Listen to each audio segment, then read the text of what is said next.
Bonsoir, je suis à vos côtés jusqu'à 1h du matin, 2h30 de direct pour prendre le temps de se poser, comme le disait Emmanuel Faux, de souffler un peu et de se détendre.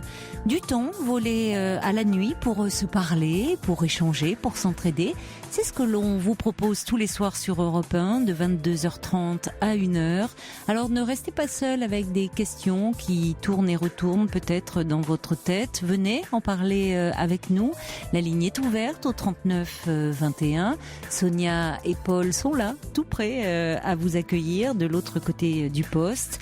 Ils sont même là d'ailleurs dès 21h30 pour prendre vos appels à 21h30, répondre à vos questions, vous mettre en contact aussi les uns avec les autres comme vous nous le demandez souvent après une émission. Donc du lundi au jeudi 21h30, le standard est ouvert rien que pour vous. C'est Philippe Chartier qui est aux commandes de l'émission bien sûr et vous pouvez également m'envoyer vos messages par SMS au 7 39 21 ou par mail sur le site europe1.fr. Jusqu'à 1h sur Europe 1. Caroline Dublanche. Et c'est Evelyne qui est avec nous et qui a composé le 39-21. Bonsoir Evelyne. Bonsoir. Bonsoir Caroline, j'ai un peu le trac. Oui, non, rassurez-vous. Non, ça va aller. Vous vouliez en fait revenir sur un témoignage de l'émission d'hier, le témoignage de Francine, je crois, qui était cette auditrice qui nous parlait d'une grande passion qu'elle avait vécue, une passion amoureuse pendant 20 ans. Et puis en 2 heures de temps, c'est l'amour qu'elle portait à cet homme s'est transformé, s'est retourné en une haine puissante. Oui, j'ai écouté ça. Ça a réveillé en moi des souvenirs. Oui. Et pourquoi donc, qu'est-ce qui vous êtes retrouvé dans le fait que vous aussi à un moment vous avez basculé comme ça dans des sentiments. Oui, ça a réactivé, ça a réveillé des souvenirs anciens, plus anciens que ceux de Francine. Mais oui, je suis passée de l'amour à la haine pour une personne avec qui j'avais vécu une passion, et voilà, ça s'est mal terminé, comme apparemment toutes les histoires passionnelles. Et après, oui, j'avais des envies de meurtre, vraiment. Je me disais, s'il traverse devant moi, je l'écrase, quoi. Enfin, j'en étais là, quoi. Donc ça reste au niveau d'envie et qu'il se trouvait pas sur votre passage, tout va bien. Oui, il va bien cet homme aujourd'hui. Oui, il va bien. Ouais. Et lui, il a refait sa vie. Hein. Ce qui veut dire que vous, non? Ben moi, non. Voilà. Ça vous a marqué Et l'objet, voilà, c'est un peu l'objet de mon appel. C'est depuis, ça fait beaucoup de temps. J'ai eu des relations, j'ai fréquenté des hommes pendant des petits moments, quoi. Enfin, j'ai fait des bouts de chemin, mais je n'ai rien reconstruit. Et surtout, comment vous dire, je n'arrive plus à être amoureuse, vraiment. Enfin, que ça cogne vraiment comme ça avait cogné pour mon mari, comme ça avait cogné pour cet homme-là. Ça m'est arrivé 2-3 fois quand même. Mais les fois où ça m'est arrivé, c'était des hommes qui eux, ont arrêté la relation. Voilà. Et il y a eu quand même, donc il y a eu parmi ces hommes que vous avez rencontrés, après cette histoire, après votre mari, après cette passion, quelques hommes pour qui vous avez éprouvé quelque chose de très fort, donc. Oui, mais c'est vraiment les 2-3 fois où ça s'est produit, voilà, des hommes qui ont arrêté assez vite la relation, quoi. Et cette histoire qui vous a beaucoup marqué, elle remonte donc à combien de temps? Très longtemps. Vous aviez quel âge à ce moment-là? J'avais, quand ça s'est fini, je devais avoir 45 ans. D'accord. Et vous avez quitté votre mari pour cet homme-là? Oui. Et ça a duré longtemps? Ça a duré 4 ans. 3-4 ans. Ça a duré 3-4 ans, mais on n'a jamais vécu ensemble. Jamais. Il avait son appartement, j'avais le mien. Il s'est séparé, lui, de sa femme un an avant moi. Et je me dis, avec du recul, oui, voilà, on a eu une relation épistolaire aussi, avec beaucoup de correspondances, beaucoup de courriers, des lettres, des très belles lettres, et des choses qui font décoller, quoi. Une femme qui dans mon couple, ça n'allait plus très bien, quoi. Ça faisait quelques années que ça n'allait plus. Et l'analyse que j'en fais avec le recul, c'est que je me dis, on s'est aidés mutuellement à partir, à quitter notre conjoint, mais par contre, on n'a pas, comme disent les rugbymen, transformer l'essai. Transformer l'essai, voilà. Ouais. Pourquoi, justement? Comment ça s'est arrêté? Dans quelles conditions? Pourquoi? C'était quelqu'un qui était tout le temps dans la séduction, et on m'avait prévenu avant, on m'avait dit, mais attention, tu vas avoir mal, tu vas souffrir, c'est un menteur, et moi je dis non, pas à moi. Et puis moi, il m'avait dit un jour, mais Belette, si je te mens, je me perds. Moi je me dis, un homme qui dit ça, voilà, il est sincère, quoi. Je pense que il était sincère au moment où il le disait. Oui, certainement. Voilà. Il tenait pas dès que... Il se perdait souvent. Voilà. Et voilà, il tentait si bien qu'une fois, puis une autre fois, puis une troisième fois, et la troisième fois, il n'y a pas eu de comeback de ma part, quoi. Il a tenté de revenir, il pleurait, il se mettait. Quand vous dites une fois, deux fois, trois fois, c'est-à-dire qu'est-ce qui se passait? Il avait d'autres relations? Oui. Voilà, oui. D'accord. Et comme un petit garçon, il pleurait, il s'excusait, et puis moi, je l'aimais, quoi. Donc, et je croyais qu'il allait être arrêté ce coup-là, et être sincère, et qu'on allait pouvoir faire des choses ensemble. Mais en fait, plus le temps passait, et plus je sentais que j'avais tout foutu en l'air pour rien, quoi. Donc du coup, j'en ai fait une très grosse dépression par la suite, parce que j'ai pas donné de deuxième chance à mon mari, j'ai fait souffrir mes enfants, voilà, puis je me suis retrouvée seule. Eux, ils ont refait leur vie, chacun, et moi, à la ramasse, quoi. Mais c'est tout ça qui pèse aussi. C'est-à-dire que vous en voulez de... Votre mari vous demandait une seconde chance, c'est ça? Lui aurait aimé... Oh oui, il aurait aimé, oui, je pense, oui. Mais bon, c'est pareil, on était allés tellement... Notre rupture, elle était peut-être inéluctable aussi, parce que lui aussi avait eu des fois... Enfin, j'ai toujours des certaines paroles qui resteront, hein, même si maintenant j'ai fait le deuil de tout ça. Mais de toute façon, on ne vieillira pas ensemble. Voilà, des choses comme ça qui font que... Ça vous avait affecté et ça vous avait fait douter, au fond, de lui et de votre relation. Et cet homme-là m'avait donné des ailes à un moment où j'avais... Oui, vous en aviez besoin. J'avais... Voilà, besoin d'avoir confiance en moi, et il m'a fait vraiment donner des ailes. Et quand vous pensez aujourd'hui, puisque le témoignage de Francine hier vous a ramené à cette histoire, vous a renvoyé comme ça des années en arrière, quand vous pensez à lui aujourd'hui, qu'est-ce que vous éprouvez? Plus rien. Ça m'est arrivé de le croiser 2 ou 3 fois en ville. J'habite une ville, il y a environ 300 000 habitants. Je l'ai croisé très rarement, et je l'ai croisé il n'y a pas très longtemps, enfin en janvier, pour la manifestation là. Oui. Et je me suis dit, qu'est-ce que tu lui as trouvé? Vous étiez complètement guéri. Ah oui, c'est guéri, oui. Je me disais, bon... Oui, cet homme qui vous avait tant chamboulé, tant bouleversé, tant... finalement, vous vous demandiez comment il avait pu vous séduire. Oui.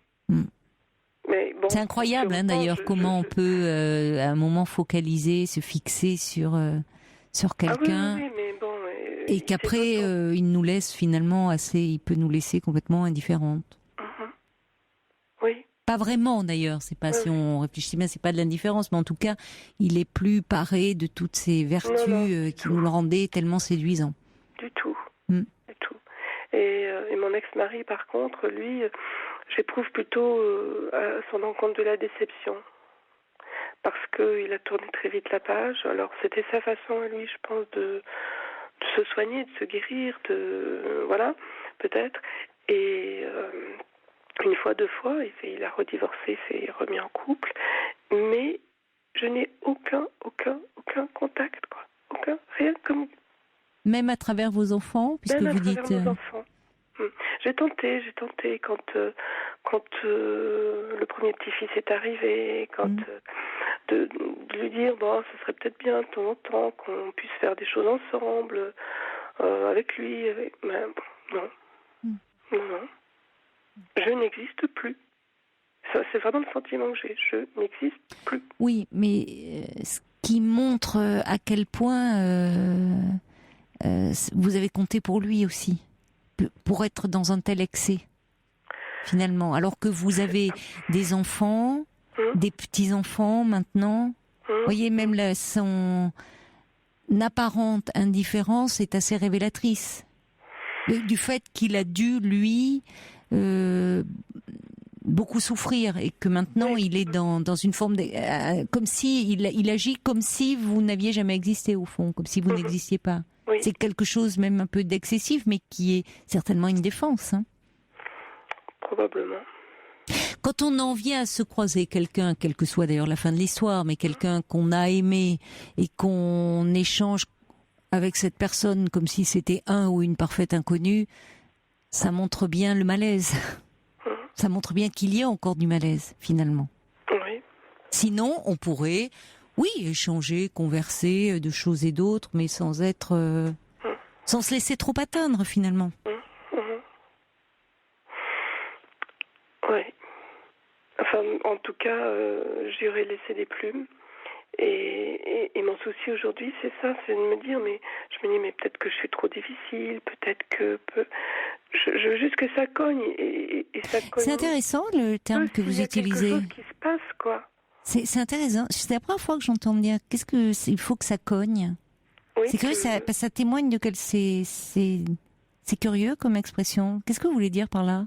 Que je sente mon cœur battre parce que cette personne est là, parce que j'ai envie de partager, de faire des choses avec, que je me sente amoureuse, quoi. Des fois, je me sens attirée, et puis c'est tout, quoi. Et ça me suffit pas, moi. Vous cherchez des sensations intenses. Je cherche des émotions. Oui, on peut avoir des émotions, mais sans que ça soit forcément comme ça d'exalté. Pas forcément exalté, mais j'ai parfois la sensation d'avoir épuisé mon capital amour comme on épuise son capital soleil. Et ça me met dans l'angoisse, quoi. Non, mais ça, j'y crois pas. Je comprends ce que vous voulez dire, mais dans les faits, ça se passe pas comme ça. C'est plus une façon de vous protéger, puis peut-être de chercher à revivre aussi ce que vous avez vécu, à retrouver ce que vous avez perdu finalement. C'est ce que je me dis parfois aussi. Mais alors, voilà, il y a des choses que j'aimerais revivre au niveau des sentiments, mais il y a des choses que je veux pas du tout revivre. Alors, je me dis peut-être que c'est la peur aussi qui me paralyse, qui me freine, oui. Qui me fait arrêter les relations, parce que très souvent c'est moi qui ai arrêté. Mais il y a comme une forme de résignation, enfin on l'entend dans vos soupirs, un peu dans quelque chose, il y a encore quelque chose qui pèse, et comme si au fond, oui.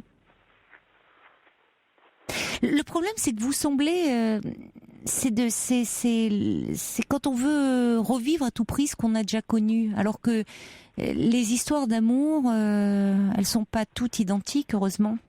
Non, je cherche pas à revivre ce que j'ai connu, mais je me dis, mais pourquoi, alors que bon, je plais, pourquoi personne me plaît? Et alors, à votre avis? Je sais pas. Champagne, j'ai l'impression d'être en panne. Mm. Alors que vous aimeriez, au fond, retomber amoureuse. Vous avez quel âge aujourd'hui ? 63. D'accord. Et vous plaisez ? Vous vous rendez compte ? Vous avez des hommes qui vous font des propositions ? Oui, je vois bien, oui. Et dans votre vie, aujourd'hui, vous le ressentez comme un manque, ça ? De pas être amoureuse ou... Oui, vraiment, oui. Comment vous vous sentez aujourd'hui, en dehors de ça ? Est-ce que de façon générale, dans votre humeur, c'est un peu compliqué de demander ça dans le contexte actuel, mais comment vous vous sentez ? Un peu triste ou un peu... un peu tristoune, oui. Un peu, oui.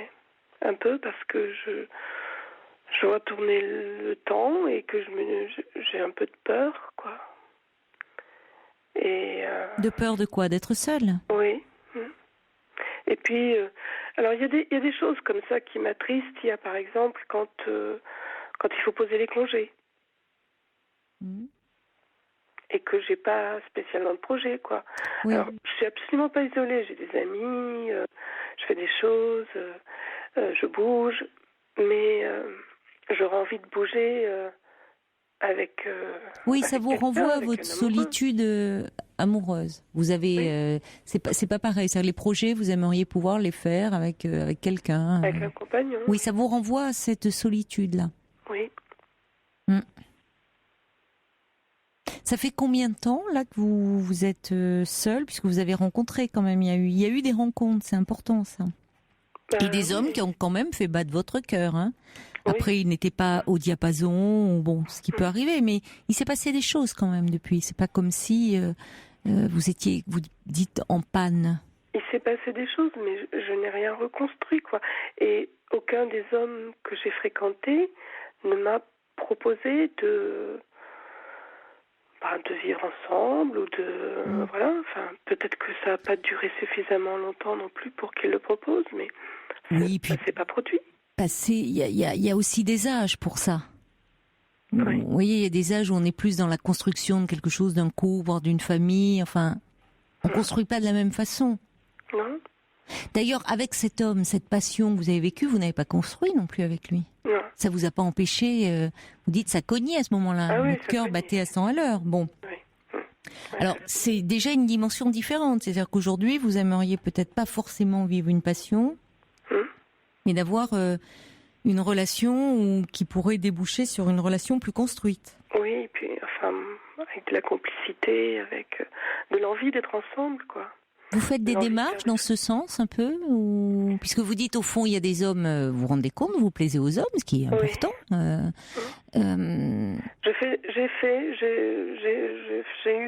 me suis inscrite parfois sur des sites.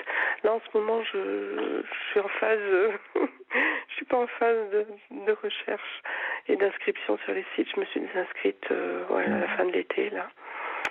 Et vous plaisez aux hommes, vous plaisez, vous, en ce moment, vous-même ? Alors là, tout de suite, en ce moment, très précisément, pas vraiment, mais alors j'ai... C'est quoi ce moment, très précisément ?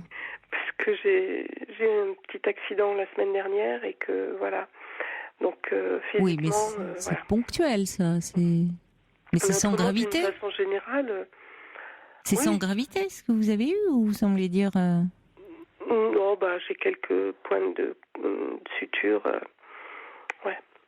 Oui, mais ça va passer, ça. Ça va passer, oui, ça va passer. Oui, mais vous bottez un peu en touche, là. Est-ce que vous trouvez... Est-ce que vous êtes dans une dynamique, vous, finalement, de séduction, au fond ? Alors, je trouve que depuis un an, peut-être un peu moins. Autrement, oui. Autrement, je suis quand même assez coquette. Oui, je prends soin de moi. Je suis assez féminine. Oui. Bon, alors après, c'est parce que c'est aussi un état d'esprit, ça, finalement. Hein. Et moi, je sais pas, mais je sens beaucoup de tristesse quand je vous écoute. Alors, peut-être que c'est dû à l'instant qui fait que je suis quand même très fatiguée, là, de contre-coup. De cet accident ? Oui. Bon, d'accord. Donc, il y a peut-être ça aussi. Hein, D'une façon générale, j'essaie je sors. Je sors dès que je peux, avec des amis, eux. Déjà, il faut prendre le temps un peu de vous reposer. Il y a aussi, outre ce petit accident que vous avez eu, il y a aussi un contexte qui est quand même très plombant. Oui. Hein, j'ai pas d'autres mots là, mais enfin, où on est quand même un peu tous encore un peu pétrifiés, tétanisés. Donc l'ambiance n'est pas franchement non plus à la séduction et ça joue aussi évidemment. Oui, mais je pense que ça joue. Après, si vraiment il y a quelque chose, malgré votre désir de reconstruire justement, et que vous sentez, je reprends votre expression, que vous vous sentez en panne. Bon, à ce moment-là, on peut aller trouver quelqu'un qui va essayer de comprendre d'où vient la panne, hein, vous aider à vous remettre un peu en mouvement. Parce que ça dit quelque chose, ça, je trouve quand même. Oui. Se sentir en panne, vous voyez ? Panne, qu'est-ce qui se passe ? Oui, et à ce moment-là, on peut, il y a des gens dont c'est le métier, enfin, il y a des thérapeutes qui peuvent vous aider à comprendre pourquoi il y a quelque chose de grippé là et qui fait que ça avance pas. En tout cas, pas comme vous le souhaitez. Et ça vaut peut-être la peine parce que c'est dommage de rester au fond, une envie, un désir qui ne trouve pas à se concrétiser. Et c'est peut-être pas qu'une question de hasard et de circonstances. Il y a peut-être vraiment quelque chose, oui, comme vous le dites, qui vient de plus profond, quelque chose qui est un peu, qui a besoin d'être un peu remis en mouvement. Donc songez-y, parce que c'est dommage de rester comme ça, à l'arrêt, sur le bord de la route. D'accord ? Oui, mais je vois quelqu'un. Bon, alors c'est bien, ça va vous aider certainement à peut-être sortir un peu de tout ça. Mais je me dis, je ne dois pas être la seule. C'était un peu l'objet aussi. Je me disais, ça, certainement. La solitude est malheureusement communément partagée. Ouais. Je dois vous laisser, Evelyne. Merci en tout cas pour votre témoignage. Et bon courage à vous. Au revoir. Au revoir.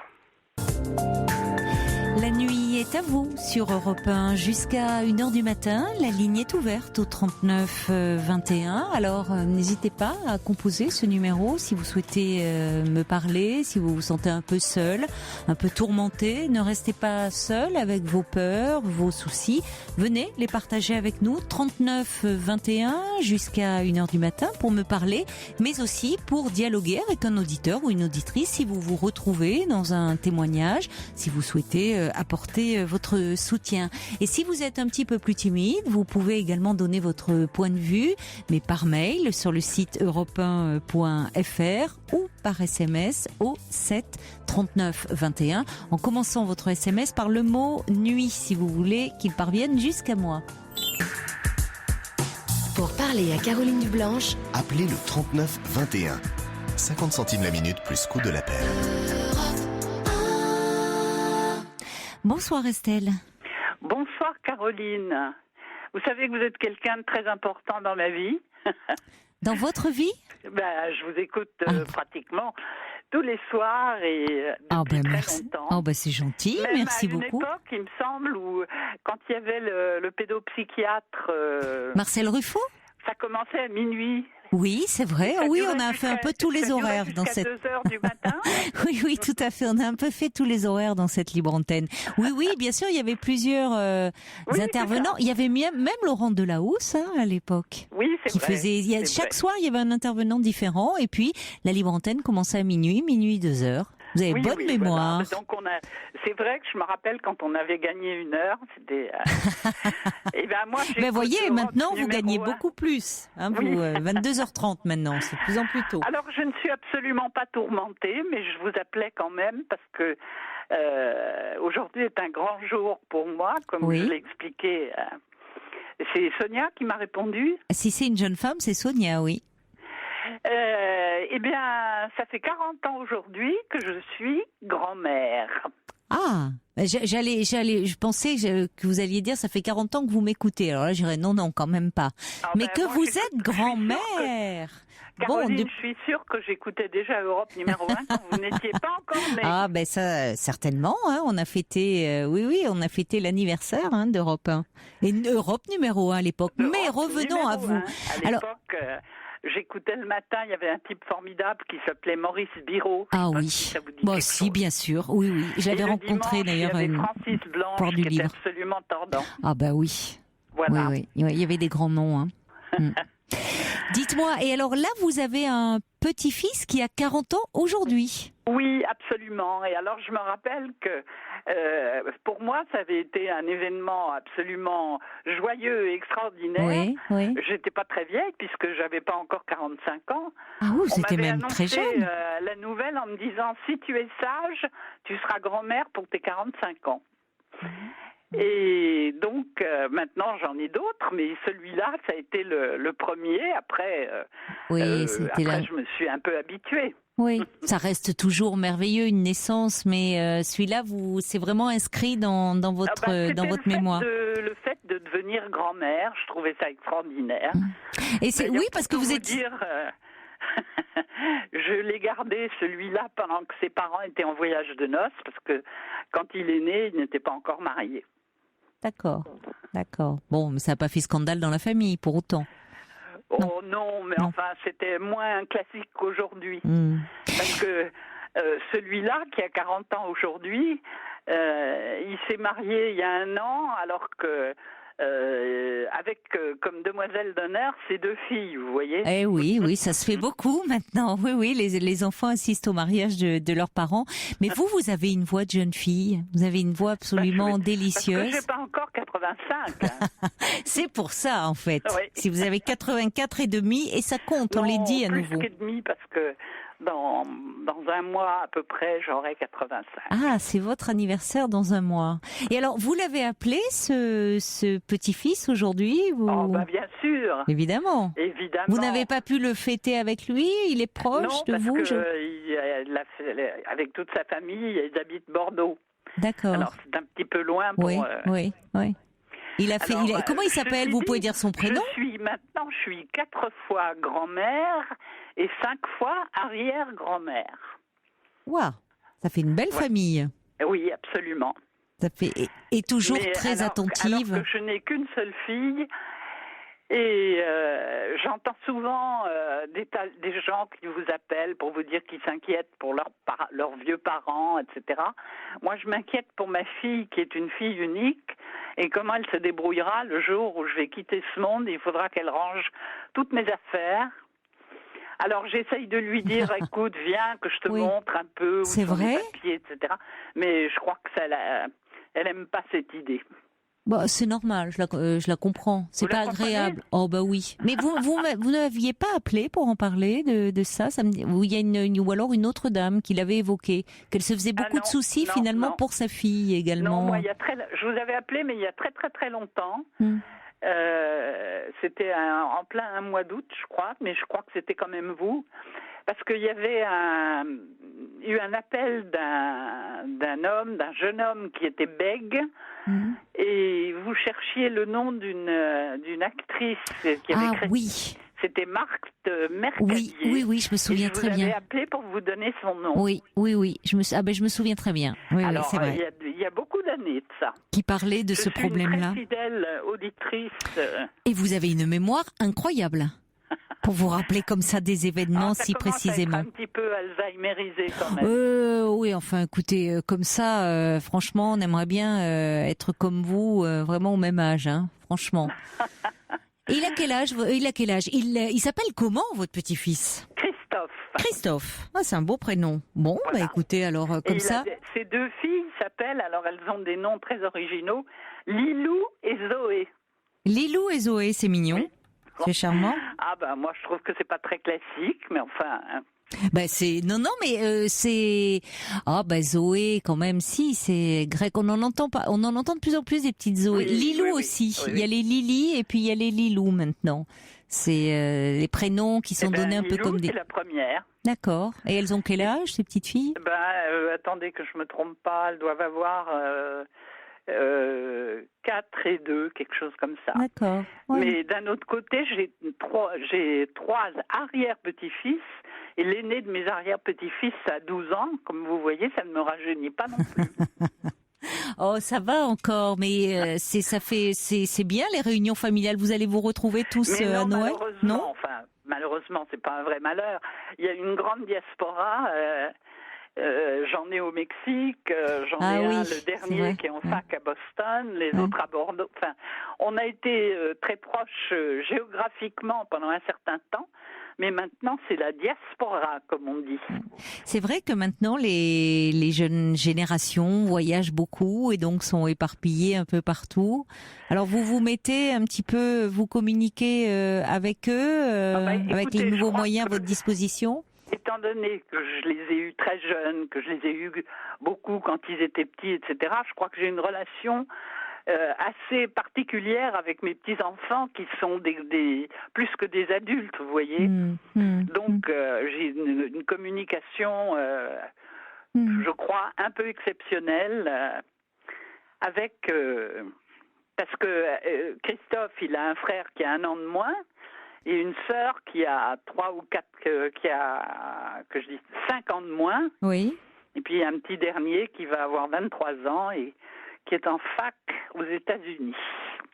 Et vous lui avez dit, vous êtes proche, on vous sent très proche de vos petits-enfants. Oui, je crois qu'on peut dire. Oui. Et l'éloignement, c'est parce que géographique, c'est pas ce qui compte. C'est vrai. On peut avoir beaucoup de communication en n'étant pas... C'est vrai que quand il passe par... Maintenant, j'ai un problème quand même avec l'âge, c'est que j'ai beaucoup voyagé, mais physiquement, je ne peux plus, vous voyez. L'idée, par exemple, de prendre un avion... Oui, d'aller au Mexique, voir ceux qui sont là-bas. Mais je peux pas. Physiquement, je peux pas.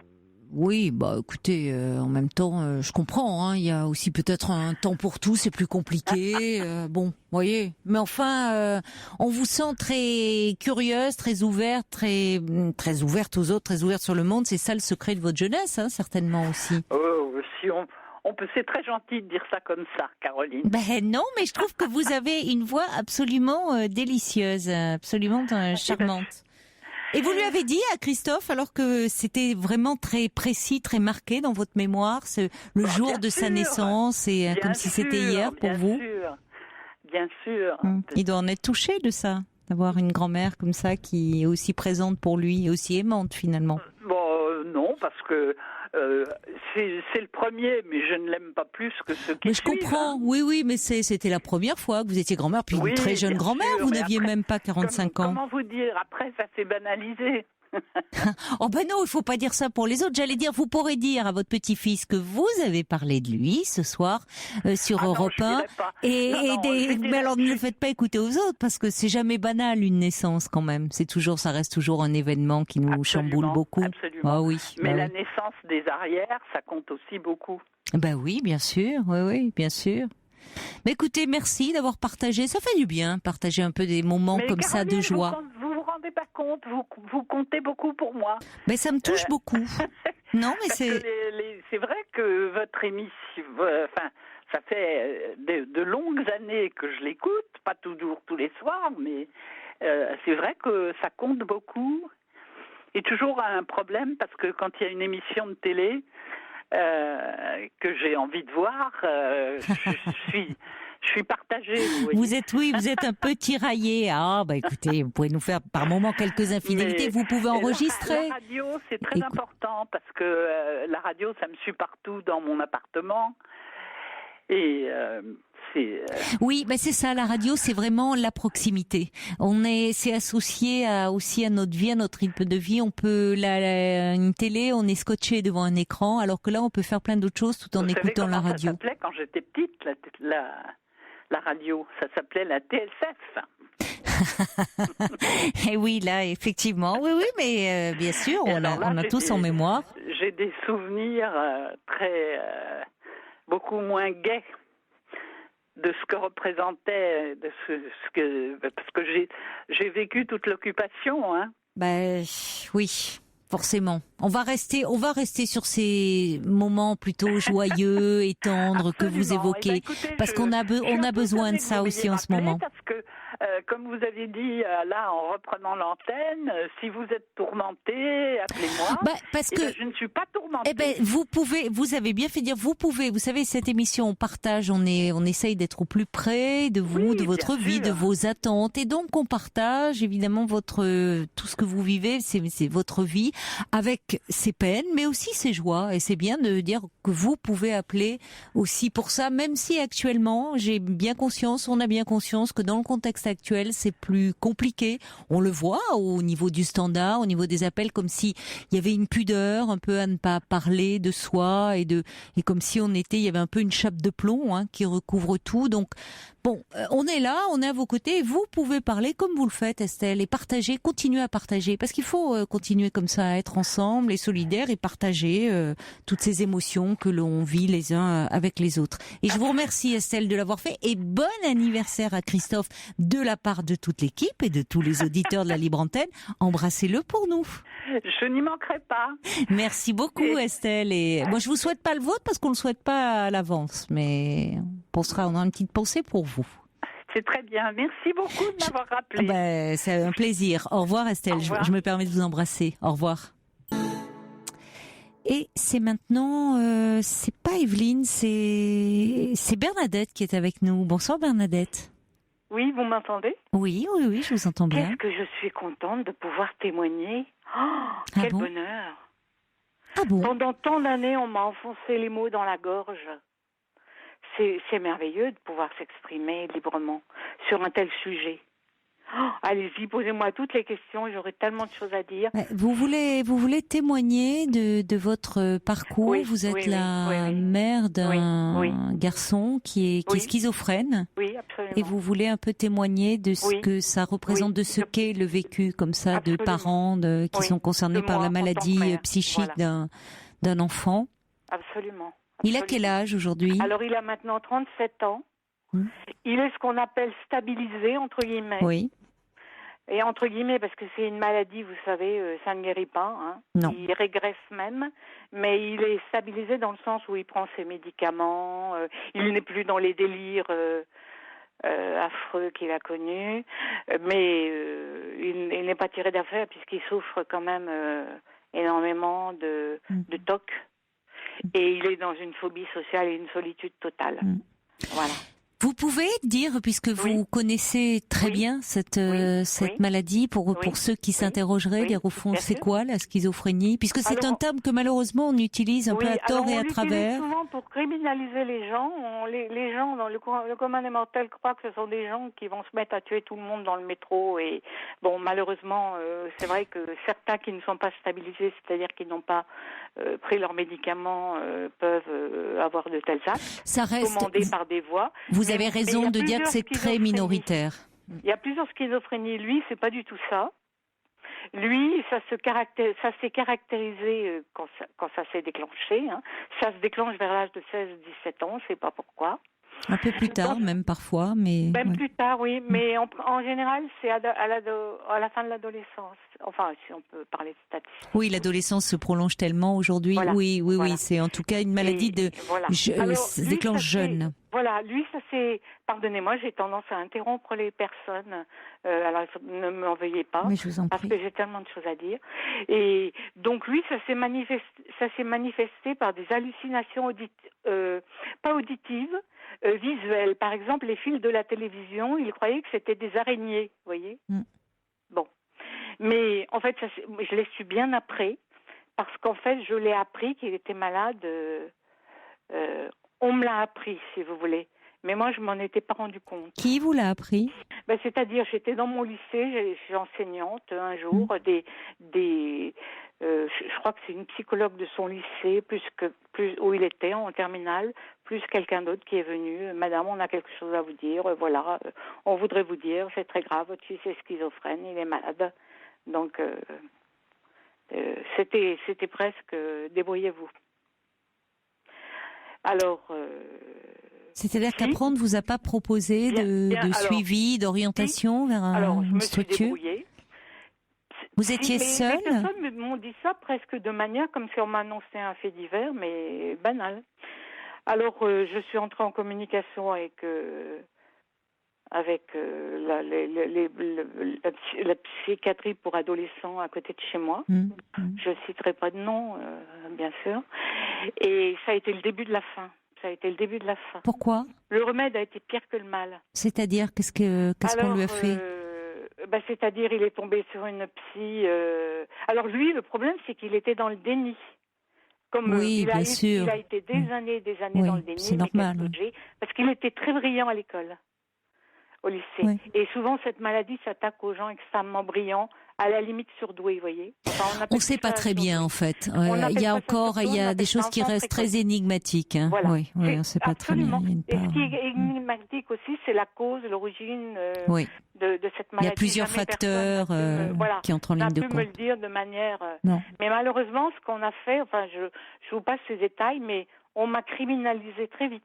C'est-à-dire que la psy qu'il a eue m'a convoquée et madame, en me rendant responsable, en me rendant responsable de sa maladie, de la pathologie. Mais madame, que se passe-t-il comment l'élevez-vous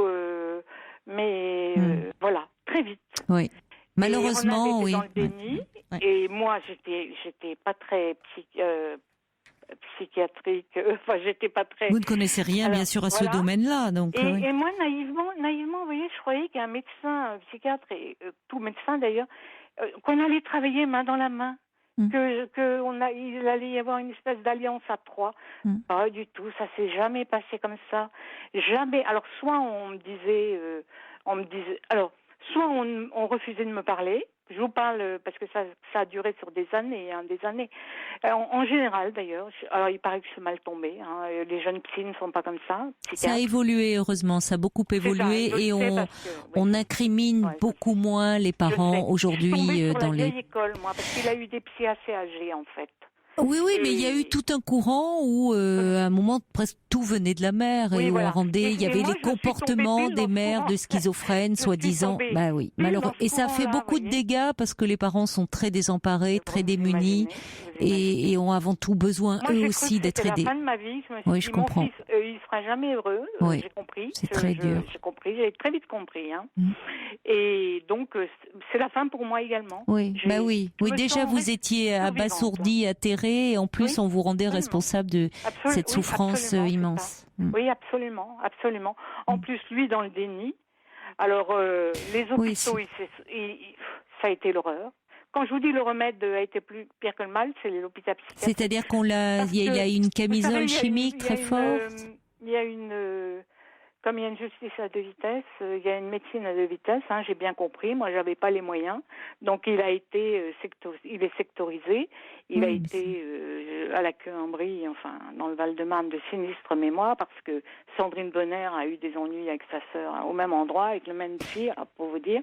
Bon, on va pas donner de nom. Je compte sur vous quand même pour pas donner justement incriminer de personnes. Voilà. Vous parliez de votre vécu, mais sans rentrer dans. D'accord. Puisque sinon, il faudrait donner un droit de réponse qui serait logique. Oui, donc voilà. Parlez-nous. Je comprends, vous en avez gros sur le cœur. Vous dites, mais un peu de votre parcours qui est. Alors oui, d'accord. Oui, tout à fait. Alors moi, ça a été très difficile parce que comme il était dans le déni, il rentrait à l'hôpital et moi je le faisais. Alors je le faisais sortir. Puis après, je voyais qu'il n'était pas bien, j'étais obligée de le faire rentrer. Mais comme il était dans le déni, il fallait que je fasse appel à la force publique. Et lui, il fallait l'attraper, il cavalait partout dans le jardin, ce genre de choses. Et moi, comme j'étais très maltraitée par les psychiatres, si vous voulez, ça a été horrible pendant des années. Pour le coup, quand on utilise le mot schizophrénie comme pour parler d'une dichotomie, moi je l'ai connu, vous voyez. J'étais...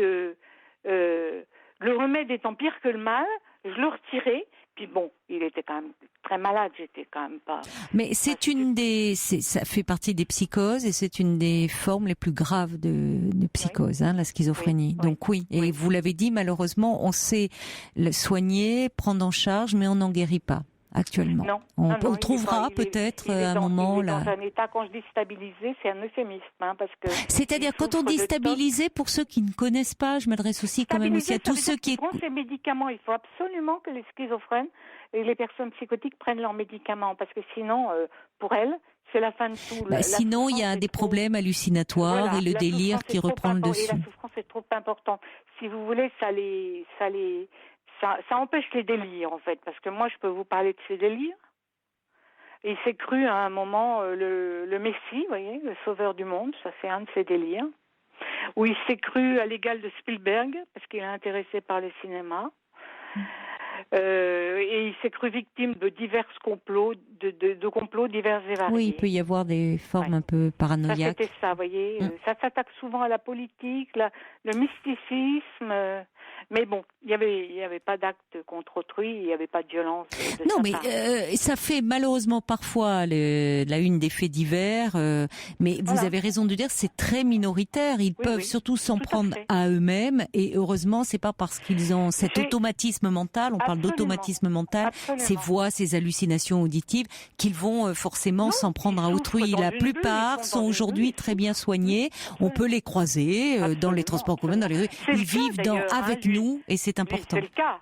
Sauf que le pauvre, il voudrait travailler parce qu'il a fait quand même de hautes études. Il a une maîtrise de droit. Et il a pu quand même poursuivre. Oui, parce qu'intellectuellement, il n'est pas atteint. C'est tant mieux. Physiquement, c'est-à-dire, vous voyez, les angoisses, les tocs, les obsessions, et une certaine manière de vivre. Là, ça s'attaque à l'hygiène, la schizophrénie, ça s'attaque, la psychose en général, au problème d'hygiène. Oui. Et un jour, quand il a fait des petits boulots, il voulait travailler dans le droit et on lui a fait comprendre à la MDPH qu'on lui a dit, une psychiatre lui a dit, mais monsieur, vous avez vu dans quel état vous êtes, dès qu'on vous voit, vous entrez dans la pièce, on voit que vous avez quelque chose. Ça fait. Et ne croyez pas qu'un patron vous embauchera jamais. Ça fait très très plaisir. Oui, enfin, c'est complètement, on ne balance pas des choses comme ça. Et on le renvoie aux ESAT.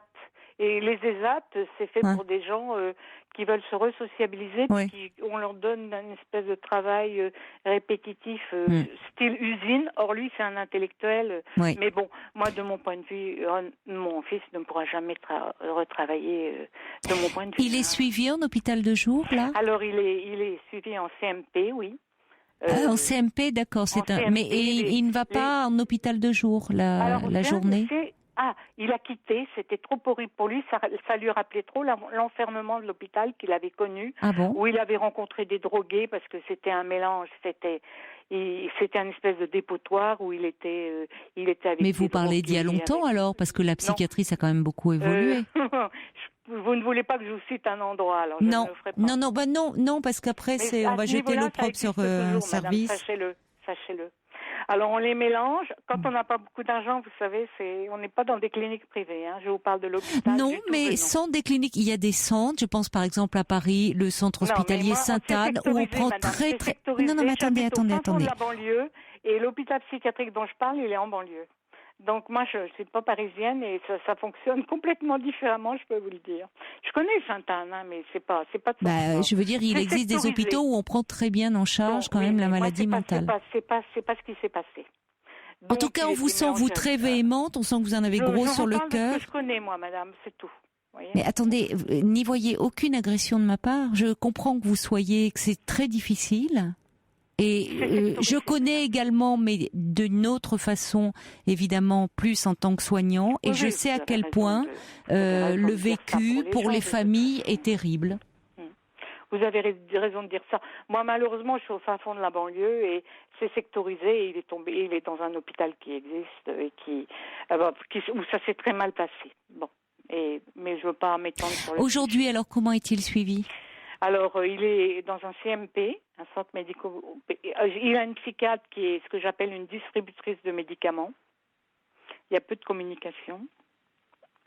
Mais ces médicaments l'aident sûrement l'aident forcément, oui, à ne pas délirer, voyez. Et la chance qu'il a, c'est on a rencontré quand même au bout de tellement d'années une personne qui est psychologue, dont je ne dirai pas le nom, psychologue, coach, qui le soutient beaucoup et qui l'aide. Au moins qu'il l'écoute. Et imaginez-vous la chance qu'on a, c'est cette personne fait ça gratuitement parce que mon fils n'aurait pas les moyens de payer une séance de psy. Lambda. Elle travaille en libéral, cette personne ? C'est c'est quelqu'un qui a une haute idée de l'humain, qui aide beaucoup les personnes en détresse et qui fait payer selon les besoins. Mais ça, normalement, les thérapeutes devraient le faire. Hein. Voilà. Et non, mais il est exceptionnel. Hein. Je ne veux pas citer son nom, mais il est exceptionnel. Heureusement, madame, que mon fils a cette personne qu'il voit une fois par semaine et à qui il peut parler comme il le désire. Sinon, je crois qu'on serait morts, lui et moi. Et vous, comment est-ce que vous avez un lieu, vous, pour parler, puisque vous dites que ça a été très compliqué? Ça a été très compliqué pour moi. Vous connaissez l'UNAFAM? Oui. Enfin, vous devez connaître. Hein. Ça a été l'Union nationale des amis et familles de personnes souffrant de troubles psychiques. J'ai mis les pieds une ou deux fois, mais j'ai pas pu supporter parce que les groupes de parole, en fait, moi, j'ai une telle empathie pour les gens, je suis comme ça, que je sortais de là avec toute la douleur des autres sur mes épaules. Et au lieu de me défouler, alors j'ai jamais eu. Alors j'ai été j'ai été errante de psy en psy. Et vous savez, il faut qu'un psy vous convienne. Hein. De psy en psy. De toute façon, moi, je voulais pas de psychiatre. Hein. Enfin, j'ai essayé un peu tout, on va dire. Et malheureusement... Mais pendant toutes ces années, j'ai été toute seule. Je me suis débrouillée toute seule. Mes dépressions, je les ai vécues seule. Ma famille m'a quittée, puisque pour eux, c'est moi la responsable. Ils sont anti-psy. C'est moi qui suis folle. Bon, ça, c'est classique. Vous comprenez pas... Mes amis, pareil. Puis en plus, imaginez-vous qu'un psy, je devais me remarier. D'ailleurs, je m'étais remariée.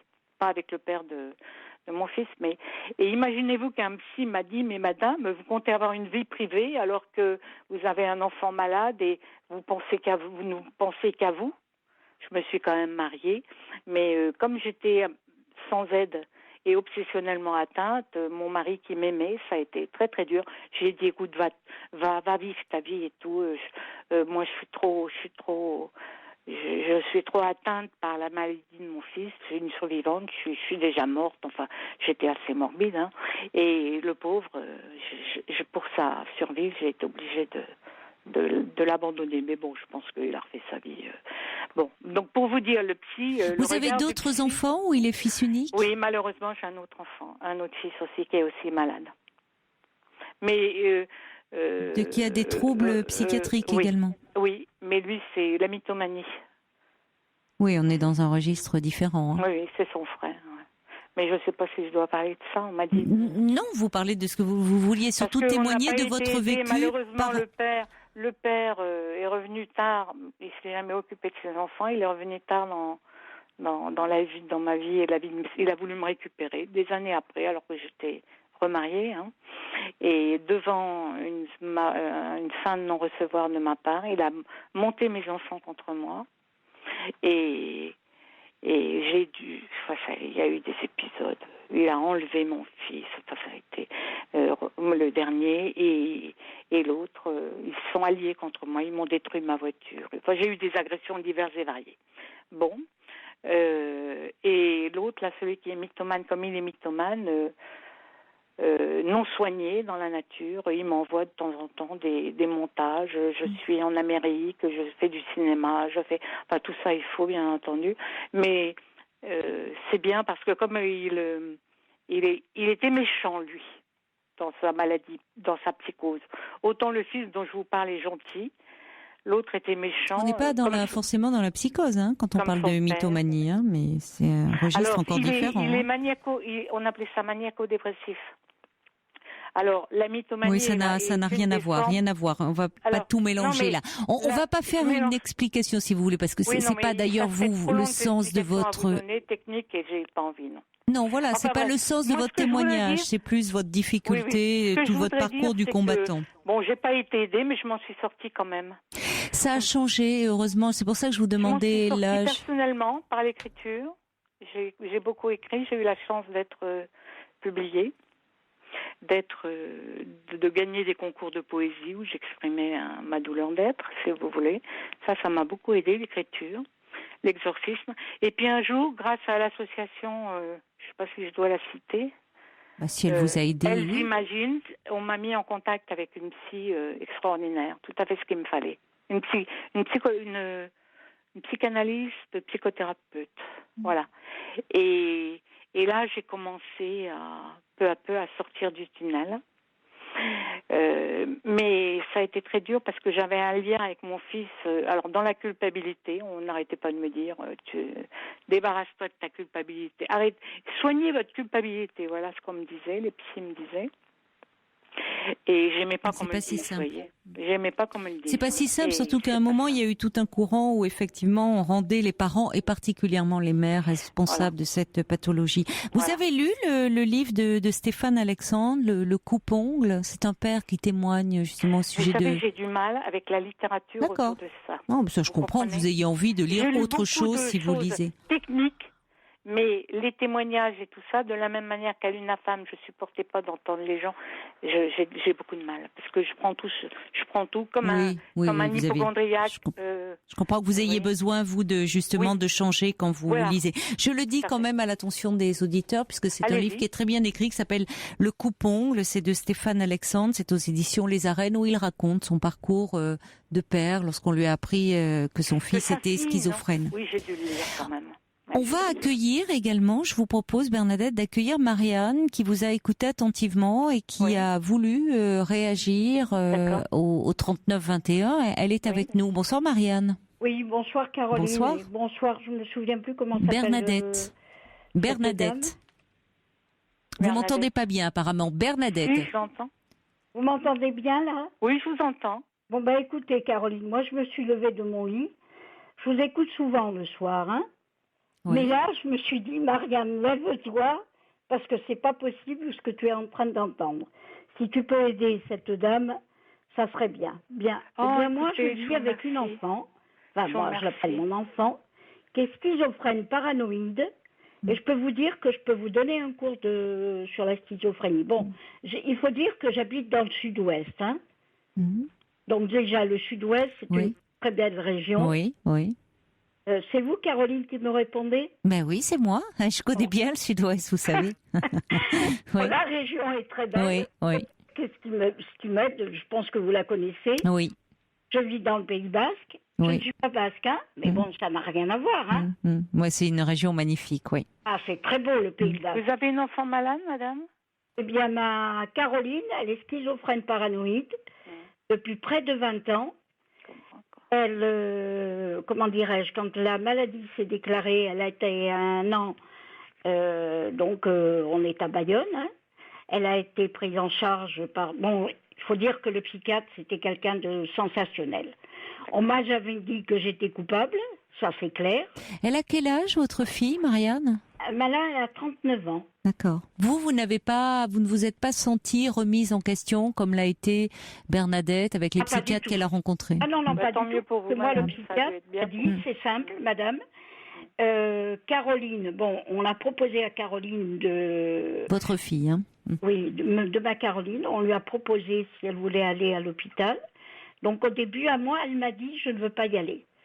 Mais quand on est allé, le psychiatre, le professeur, lui a dit, voilà Caroline, ici ce n'est pas une prison. Je vais peut-être te garder 3 mois, 6 mois, 1 an, on ne sait pas.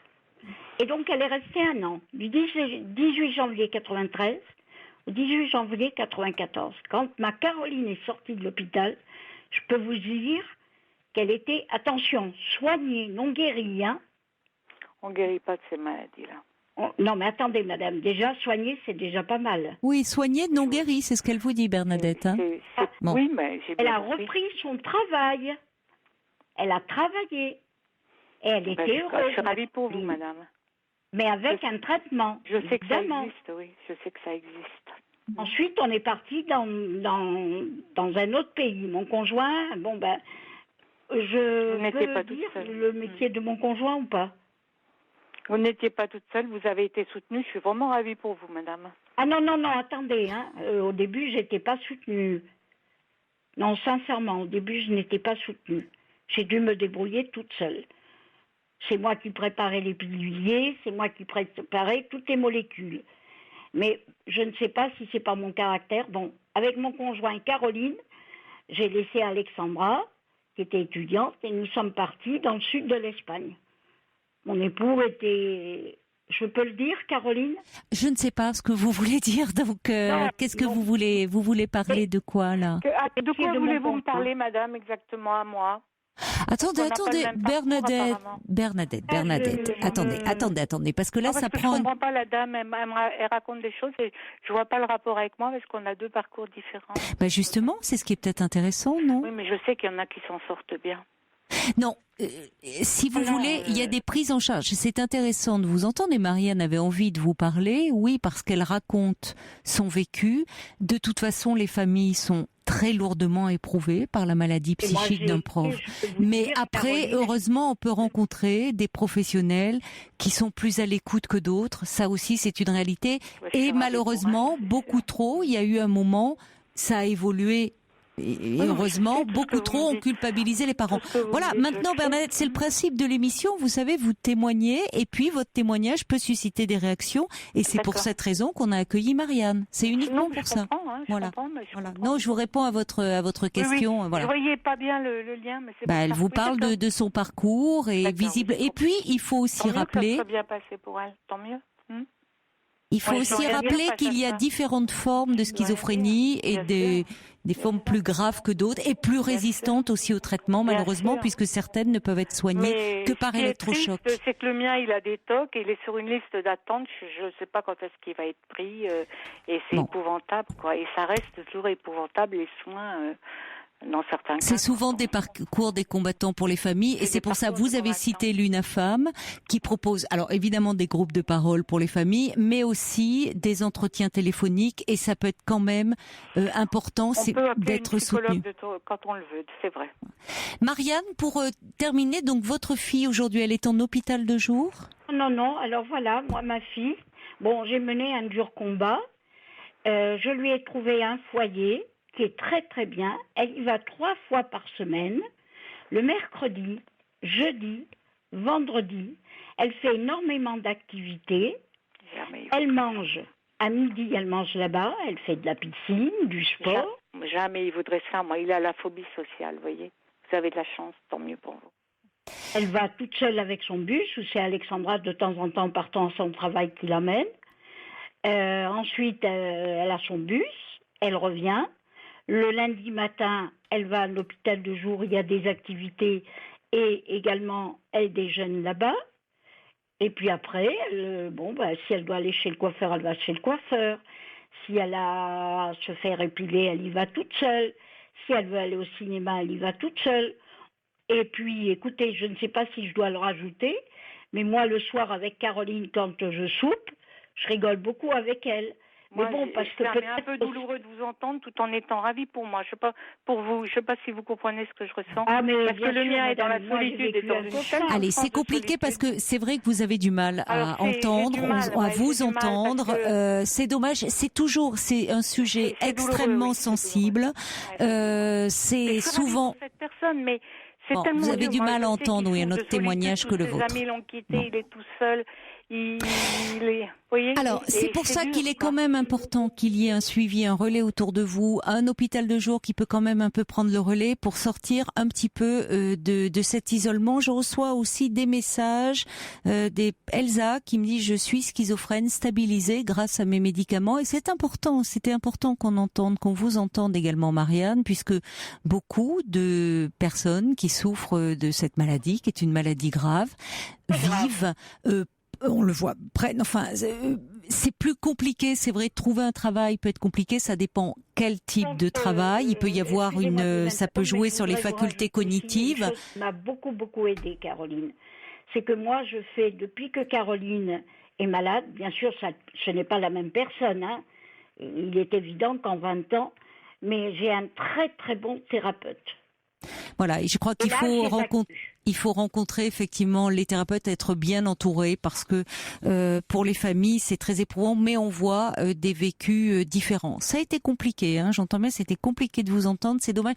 C'est le sujet aussi qui souvent est quand même un peu lourd, pour ne pas dire beaucoup, est assez angoissant.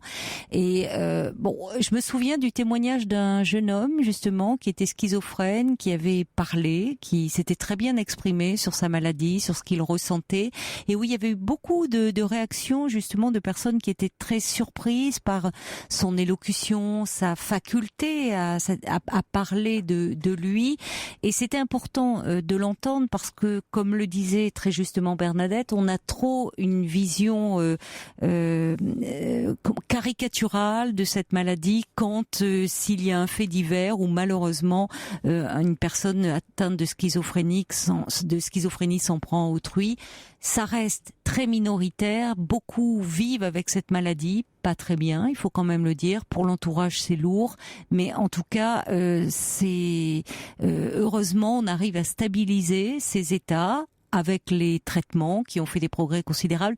Et là aussi, on peut espérer, la recherche avance, on découvre, le cerveau reste encore très énigmatique et on espère que peut-être un jour, qui sait, on pourra trouver un traitement pour soulager cette maladie, parce que les personnes qui en souffrent sont quand même en proie à des angoisses d'une violence qu'on ne peut même pas soupçonner, mais qui heureusement sont bien soulagées, la plupart d'entre eux par des traitements. Merci en tout cas Bernadette et Marianne pour vos témoignages et bon courage à vous. Au revoir. Et on va accueillir Sonia. Sonia, juste oui, le temps d'entendre, bonjour Sonia, d'entendre un peu votre voix avant le journal de minuit. Et pour peut-être vous m'appeler parce que vous voudriez vous séparer de votre compagnon et vous n'y parvenez pas en fait. Non, je n'arrive pas. N'arrive pas. Vous êtes avec lui depuis 2 ans et demi. Oui, sachant qu'entre-temps, on s'est séparés. Mais en fait... Vous allez pouvoir un peu développer, hein, bien sûr, plus amplement oui. Après le journal de minuit. Donc ne raccrochez pas, Sonia, je vous retrouve dans quelques minutes. À tout de suite.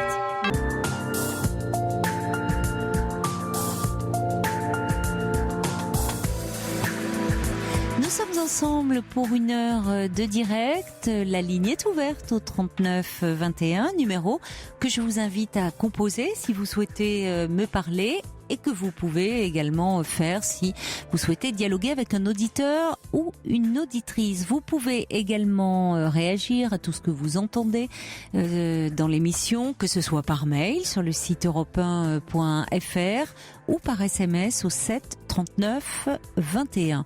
Donc on va retrouver Sonia. Vous êtes là, Sonia ? Bonsoir Caroline. Bonsoir. Oui, bonsoir. Vous allez bien ? Oui, oui, ça va, je vous remercie. Donc vous êtes depuis 2 ans et demi, c'est ça, avec un homme que vous songez à quitter, mais vous avez du mal à le faire finalement. Oui.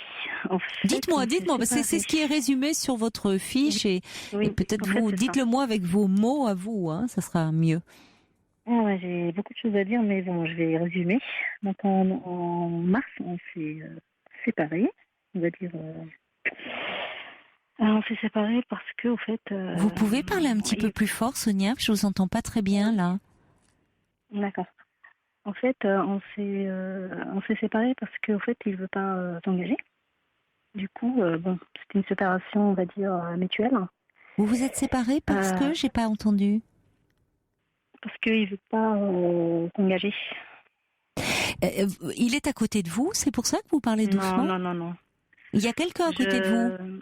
Non, pas actuellement, mais il y a du monde à la maison. Donc, je peux pas. Ah oui, parce que c'est compliqué, je suis désolée, mais c'est vrai que pour qu'on vous entende, il faut quand même que... D'accord, je vais parler plus fort. Est-ce que là, vous m'entendez ? Oui, ça va là, d'accord. Donc vous êtes séparés parce qu'il ne voulait pas s'engager ? Oui, voilà. Mais moi, en fait, ça a duré une journée. Du coup, ça c'était au mois de mars. Donc j'ai décidé de lui écrire un mail parce que j'arrivais pas pour lui dire ce que je ressentais. J'avais plein de questions en fait. Du coup, on est resté, on va dire entre parenthèses, amis. Entre parenthèses. Donc la séparation s'est bien passée parce que du coup, on se voyait tout le temps. Mais en fait, c'est une mauvaise idée. Et on a repris au mois d'août. On a repris au mois d'août. Oui. Et donc là, en fait, c'est toujours la même chose. Il ne veut toujours pas s'engager. De toute façon, je lui ai même pas parlé de ça. C'est quoi s'engager? Qu'est-ce que vous entendez par engagement? Officialiser en fait la relation.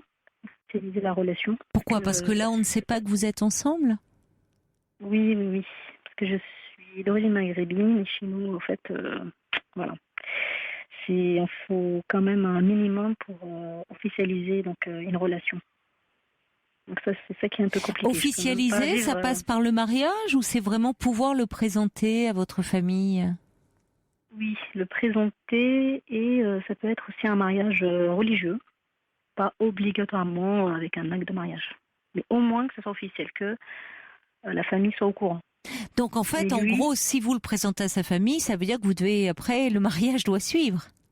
Oui, voilà. Mais lui, en fait, il est anti-mariage, il a peur, il veut sa liberté. Voilà. C'est un mec qui aime trop sa liberté. Dès qu'il se sent... En fait, il a été honnête avec moi. Il m'a dit, je peux très bien me marier avec toi, mais dans 2 ans, j'ai pas envie de te faire souffrir et partir et te quitter parce que j'ai besoin de... Parce que j'ai besoin de liberté, c'est ça? Bon, on a perdu Sonia, j'ai l'impression. On a un petit souci de ligne. Sonia, 1, 2, et non, plus de Sonia. On va essayer de la rappeler. En attendant, on va passer un petit peu de musique.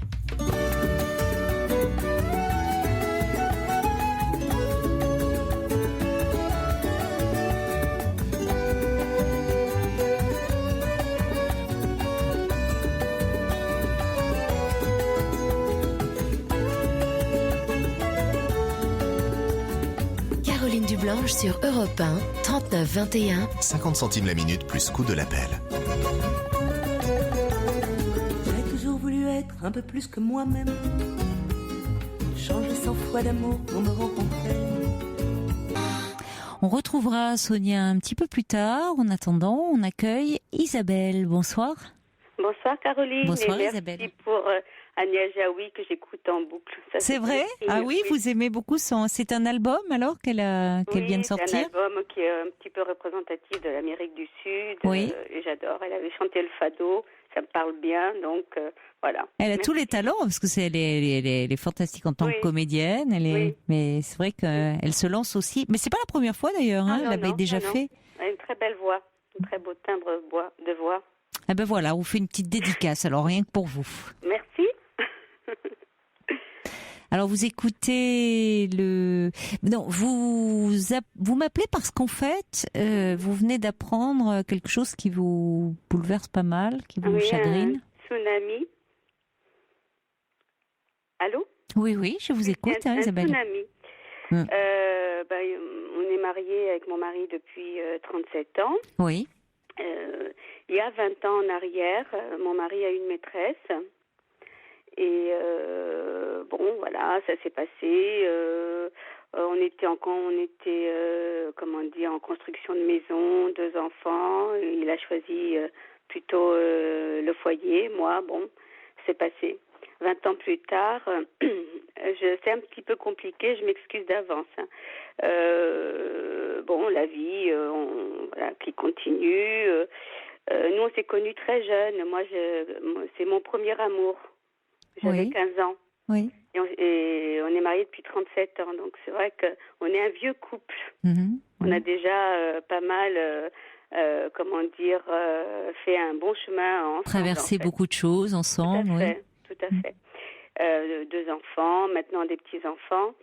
Il y a 5 ans, 4 ans et demi, 5 ans, j'ai eu une grosse opération d'une ablation ovaire, utérus, le truc féminin remontée d'organes et tout.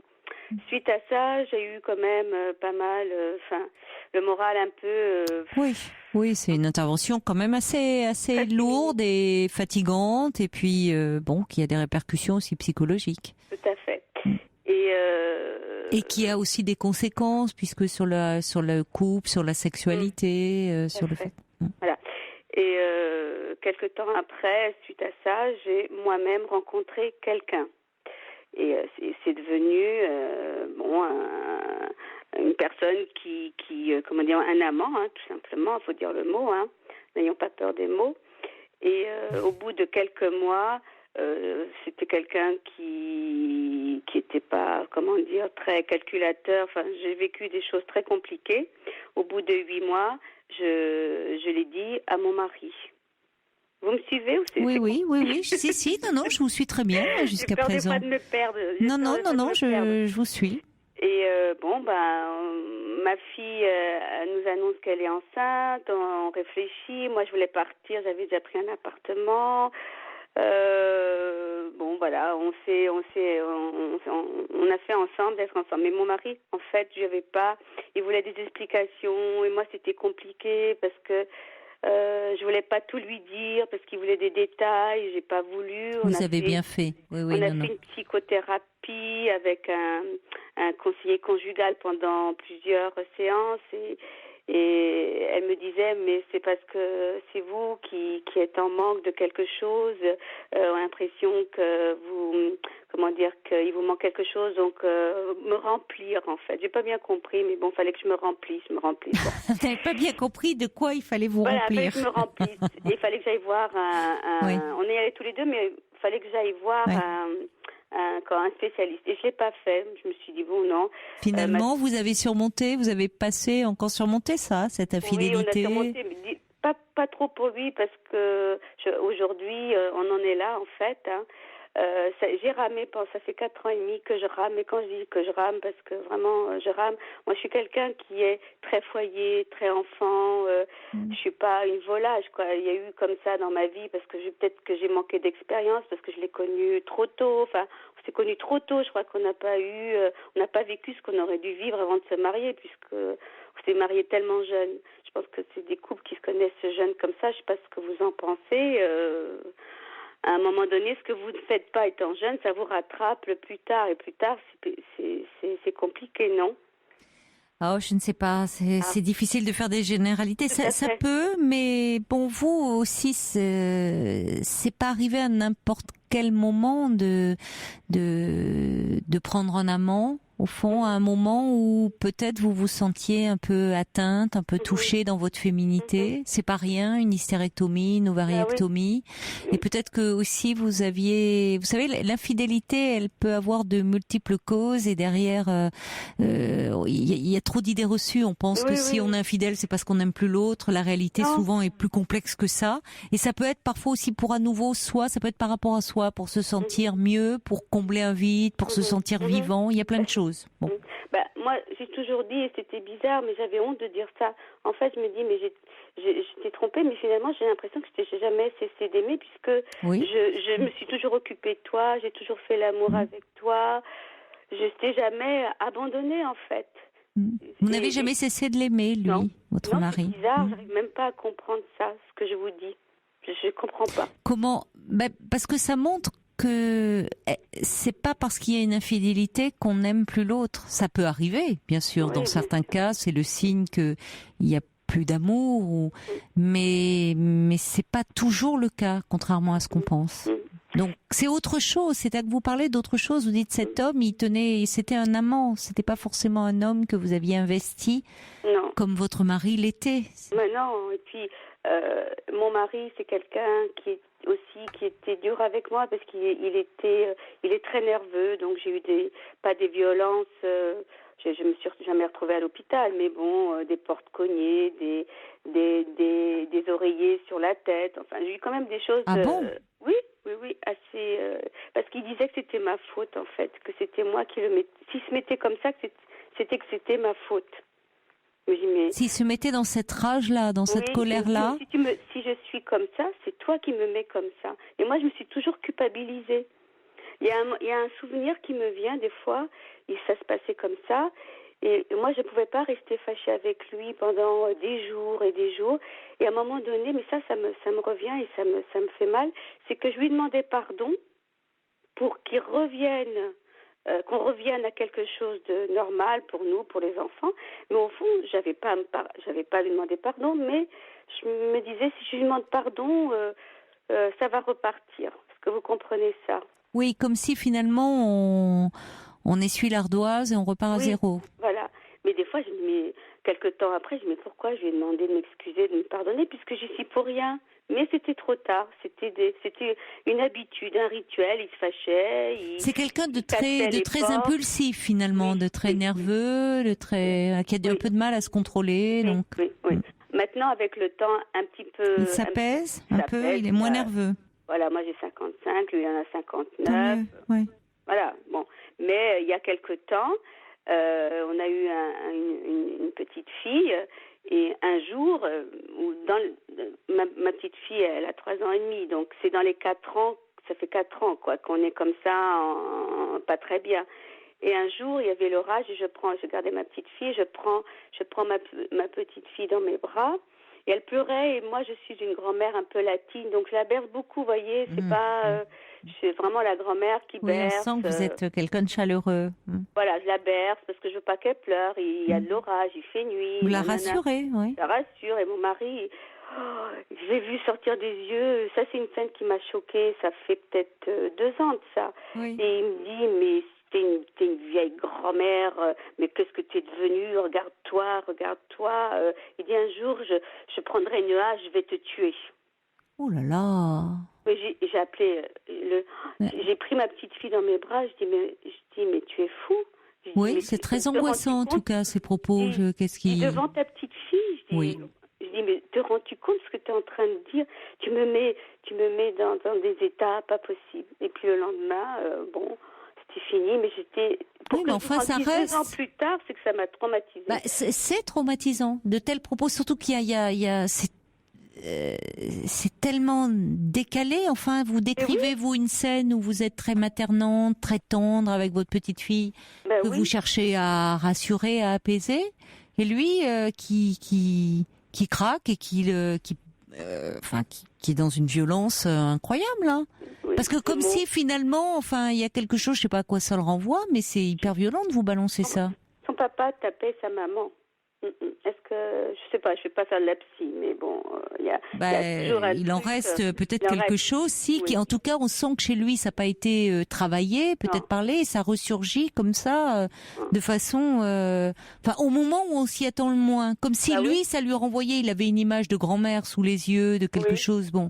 Oui, il parle pas de vous, là, il parle de son histoire à lui, d'une histoire, laquelle, peut-être où il a été témoin de scènes de violence, mais enfin, c'est pas une raison pour vous la faire vivre comme ça, et vous avez raison, en plus, vous aviez quand même la petite fille dans les bras, là. Je dis, mais ça va pas. Mais c'est comme quand vous dites, d'ailleurs, vous êtes retrouvé avec un oreiller sur la figure, si vous avez une sensation d'étouffement, c'est pas banal comme geste, hein. Non. Donc, et donc, il y avait plein de choses. Alors, je suis pas là pour tirer la couverture vers moi, attention. Mais aujourd'hui, je me dis, mais pourquoi on en est arrivé là? Est-ce qu'on s'est marié trop jeune? Lui, il me disait à peine marié qu'il regrettait déjà, que c'était pas son truc, qu'il n'a pas vécu des choses. Mais moi, je m'accrochais. Je me suis toujours accrochée, en fait. Et au moment où j'ai rencontré cette personne, j'étais un petit peu désabusée. Il s'occupait pas vraiment trop de moi. Il me laissait aller le soir danser sans faire attention. La psy lui avait dit, il dit, écoutez, on laisse pas aller sa femme danser tous les vendredis. On fait quelque chose. C'est pas la logique des choses. Mais pour lui, il voulait que ça se termine, mais il fallait que ça vienne de moi, je pense. Je ne sais pas si vous comprenez. Si, il ne voulait pas prendre la responsabilité d'une rupture, comme s'il laissait aller un peu avec vous. Alors, mais c'était quand ça? Il y a 4 ans et demi. Mais vous dites que là, vous avez traversé une grosse crise. Mais aujourd'hui, vous en êtes où, finalement? Alors, aujourd'hui, c'est un peu long. Aujourd'hui, nos rapports se sont un petit peu, on n'a pas beaucoup de rapports. Et aujourd'hui, j'ai appris qu'il avait renoué avec son ancienne maîtresse de 20 ans. Vous voyez ce que je veux dire? Enfin, elle n'a pas 20 ans. C'est-à-dire, il y a 20 ans, cette femme était sa maîtresse. Elle avait divorcé, elle est tombée sur mon mari. Donc, ils ont eu une relation pendant 1 an et demi. Et 20 ans plus tard, elle a encore divorcé et c'est reparti encore. Ça fait 8 mois qu'ils sont ensemble. Comment l'avez-vous découvert, ça? Email, tout simplement. Il a oublié de fermer son email. Moi, ça ressemble un peu à... C'est pas banal. Quand on a normalement une liaison, enfin, on est vigilant. C'est curieux de laisser son... Mais en fait, il me dit, mais tu t'étonnais pas, Alors, on a discuté beaucoup, parce que j'ai appris ça samedi. Il me dit, mais pourquoi t'es étonnée? Tu savais très bien qu'il n'y avait plus rien entre nous, que de toute façon, qu'on vivait en cohabitation. Pourquoi, quand vous dites vous n'avez plus beaucoup de rapports, c'est vous continuez à vous parler, mais c'est au niveau de votre sexualité que vous vous êtes un peu éloigné. Moi, je vis depuis 4 ans avec la culpabilité, en fait, d'avoir trompé mon mari. Oui, mais enfin, oui, c'est ça. Lui, moins finalement, parce que vous êtes allé voir ce conseiller conjugal au moment où il y a eu cette histoire avec un autre homme. Oui. Mais enfin, lui, vous dites cette maîtresse qui revient là dans le jeu là, elle était déjà là il y a 20 ans. Oui. Bon, lui, vous pensez qu'il s'en culpabilise de ça ou... Beaucoup, parce que aujourd'hui, il s'aperçoit que je supporte pas ça. Mais je dis, mais t'aurais pris quelqu'un d'autre. Il comprend pas ce que je veux dire. Si, moi, je dis, mais t'aurais pris, vu qu'on n'était pas bien, tu m'aurais dit, bon, je t'ai trompé avec une nana. Bon, ok, je dis, bon, bah voilà, quoi, conséquence. Moi, j'ai fait la connerie, excusez-moi, j'ai fait une grosse bêtise il y a 4 ans. Je paye aujourd'hui les conséquences, ça va pas nous. Tu as rencontré quelqu'un parce que voilà, et Dieu seul sait que j'ai tout fait pendant ça. Je rame depuis 4 ans et demi, faut voir. Il y a rien à faire. Bon, tu te détaches, ok, voilà. Et là, 20 ans plus tard, on ramène la même histoire. Je dis non, c'est pas possible. Oui, je comprends que pour vous, c'est presque plus difficile de voir que c'est elle à nouveau. Oui. Comme si elle était toujours là et toujours en arrière-plan, ce qui n'est pas forcément le cas. Mais en tout cas, comme si c'est-à-dire que ça va au-delà d'une liaison, d'une histoire sexuelle finalement. C'est-à-dire comme s'il y avait une relation. Je ne dis pas que c'est le cas, mais une relation quand même, une relation affective nouée. C'est pas la même chose qu'une aventure. Elle dit qu'elle est amoureuse de lui, qu'elle veut pas se mêler de ça, que c'est nos affaires, mais que elle va l'attendre et qu'elle est amoureuse de lui, voilà. Voilà, on en est aujourd'hui. Et lui, qu'est-ce qu'il dit? Parce que bon, c'est ce que dit cette femme. Mais qu'est-ce qu'il dit, lui? Il dit qu'il ne sait plus où il en est, que il sait plus, que moi c'est une femme importante pour lui, mais que même le chien ne s'y retrouve plus là derrière. Voilà. Que c'est une personne importante. Alors moi j'ai fait une crise grave quand il a dit ça. C'est désagréable de vous dire ça. C'est désagréable de vous dire que même si c'est ce qu'il ressent, c'est désagréable pour vous de vous le balancer comme ça. Moi, j'étais sidérée, j'ai fait une crise, j'ai tout cassé dans la maison, je crois, même. Mais voilà, aujourd'hui, je dis, qu'est-ce que je fais? Alors là, il est parti à l'étranger travailler, donc il revient ce week-end. On se parle pas, on se téléphone pas pour bien peser le pour et le contre. Est-ce qu'en une semaine, il aura le temps de réfléchir? Je ne sais pas. Pour lui, je ne sais pas ce qu'il en est. Peut-être que ça peut vous aider. Au fond, ça tombe pas mal qu'il soit un peu à distance, plutôt que de entrer dans une surenchère de rapports difficiles, un peu de vous lancer des noms d'oiseaux à la tête ou de tout casser dans la maison. Oui. Mais vous, finalement, qu'est-ce que vous aimez toujours votre mari? Et là, encore plus, je comprends pas ce qui se passe. Parce que le fait qu'il y ait cette autre femme, au fond aussi, ça vous le rend encore plus désirable, encore plus. Oui. J'ai pas envie. Je lui dis, mais moi, d'un seul coup, moi, je pense que je t'ai jamais cessé d'aimer. J'ai peur de te dire ça, mais je crois que j'ai vraiment pas cessé de t'aimer, même avec tout ça. Et je tiens tellement à toi, je tiens à ma famille, je tiens à ma vie, je tiens à tout ça. Et lui, qu'est-ce qu'il en dit? Il il est perdu, il sait pas trop, parce que bon, en dehors d'être compliqué dans la vie de couple, c'est un très bon papa, très très affectueux, très présent. Oui, il est attaché, tout comme vous, à cette vie de famille que vous avez construite. Oui, tout à fait, il est attaché. Mais de l'autre côté, c'est une personne importante. Elle a souffert il y a 20 ans à cause de nous. À cause de nous, elle y est pour quelque chose. Je veux dire, elle est adulte quand même. Tout le monde a souffert dans cette histoire. Donc, et là, elle souffre encore. Donc, il ne faut pas que je l'appelle parce que sinon, elle risque de souffrir encore plus. Mais pourquoi tu la protèges? Oui, non, mais ça, c'est agressif de vous dire ça. Enfin, c'est pas votre problème, vous. Les états d'âme de cette femme et qui vous les fasse partager. Non, mais c'est lui là qui n'a pas à vous mettre dans leur lien, dans le fait qu'elle souffre. Oui, bon, d'accord. Et vous souffrez aussi. Bah oui. Alors, est-ce que vous pensez qu'il vous fait payer quelque chose? Parce que il me dit que non. Mais moi, je pense. Mais en tout cas, on sent que vous dites depuis 4 ans, votre couple, ça va pas bien. Vous vous en voulez beaucoup de cette aventure que vous avez eue. Ah oui, je regrette. Peut-être trop finalement. Pardon? Peut-être trop. Est-ce que c'est ce qui fait que ça vous a éloigné, ou est-ce que vous dites qu'au fond ça vous a éloigné, y compris dans votre intimité sexuelle? Parce que chaque fois que je m'approchais de lui, j'avais peur. Je me dis, parce qu'il me rejetait au départ. Oui, forcément. Et bon, après, au départ, mais quand même là, ça fait 4 ans que ça dure. Alors. Oui. Et chaque fois, moi, j'avais envie de l'appeler mon amour, mon chéri, comme je faisais avant, mais j'osais plus. En fait, pourquoi? Parce que il me rejetait à chaque fois. Il me dit, mais de toute façon, ça va pas durer, tu sais, on va divorcer. Et pendant 4 ans comme ça, je dis, attends un petit peu, on va voir comment les choses se passent. Notre fille, elle vient d'accoucher, après c'est la deuxième. Enfin, il y a eu une espèce comme ça de trait, de famille. Alors, il me dit, mais tu vois, tu t'accroches à la famille, mais tu vois bien que nous, ça va plus.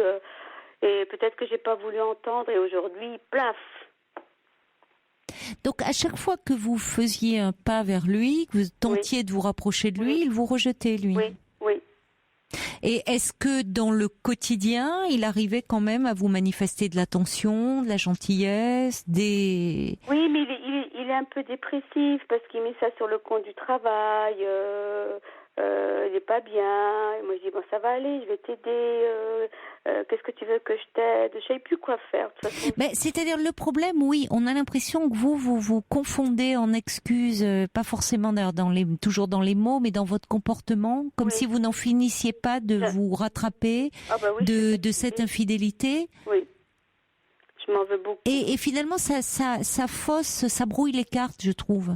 Parce que lui a beau jeu de vous rejeter, et vous essayez vous vous aplatissez là vraiment complètement, comme si vous imploriez un peu le pardon de cet homme, alors que la réalité elle est plus complexe que ça.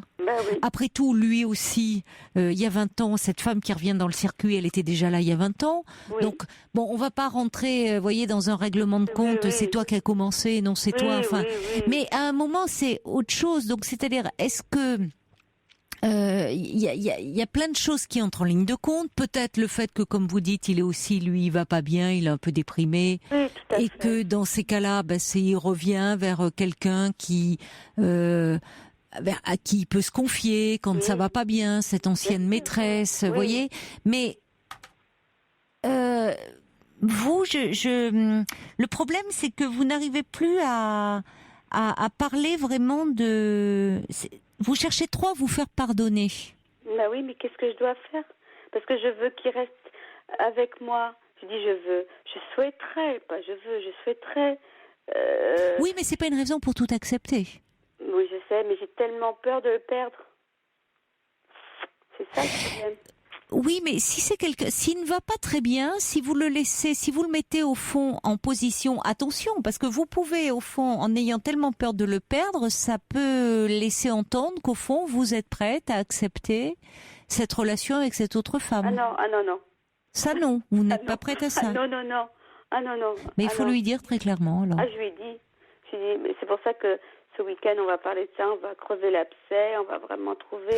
Oui, en tout cas, il faut lui dire que quand il commence à vous parler d'elle et qu'il ne va pas bien, dire écoute, c'est pas mon problème, c'est pas mon histoire, j'ai pas envie d'entendre parler des états d'âme de cette femme.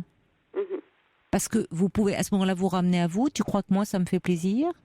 Vous pouvez aussi, vous voyez, c'est trop, c'est pas une bonne chose d'abord parce que vous n'allez pas parler de vous deux, vous allez parler d'elle.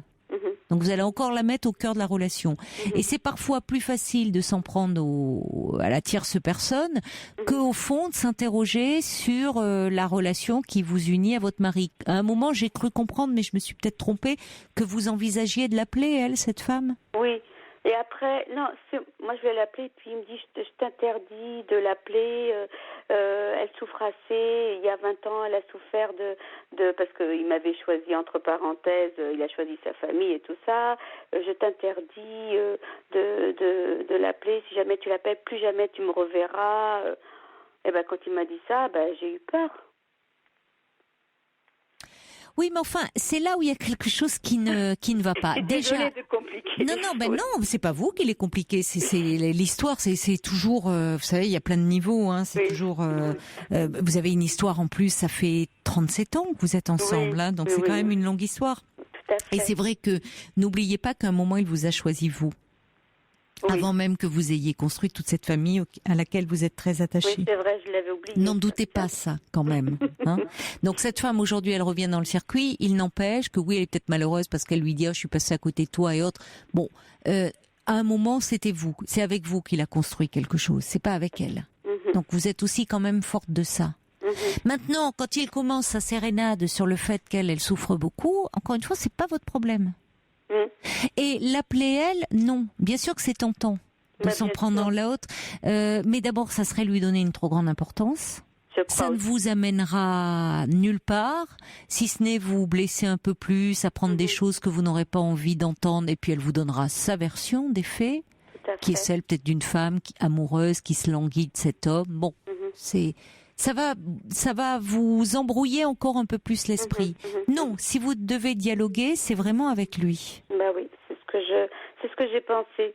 Après, je suis revenue, je dis de toute façon, j'ai rien à voir avec cette femme, rien à voir. J'ai déjà eu à voir il y a 20 ans, maintenant c'est fini.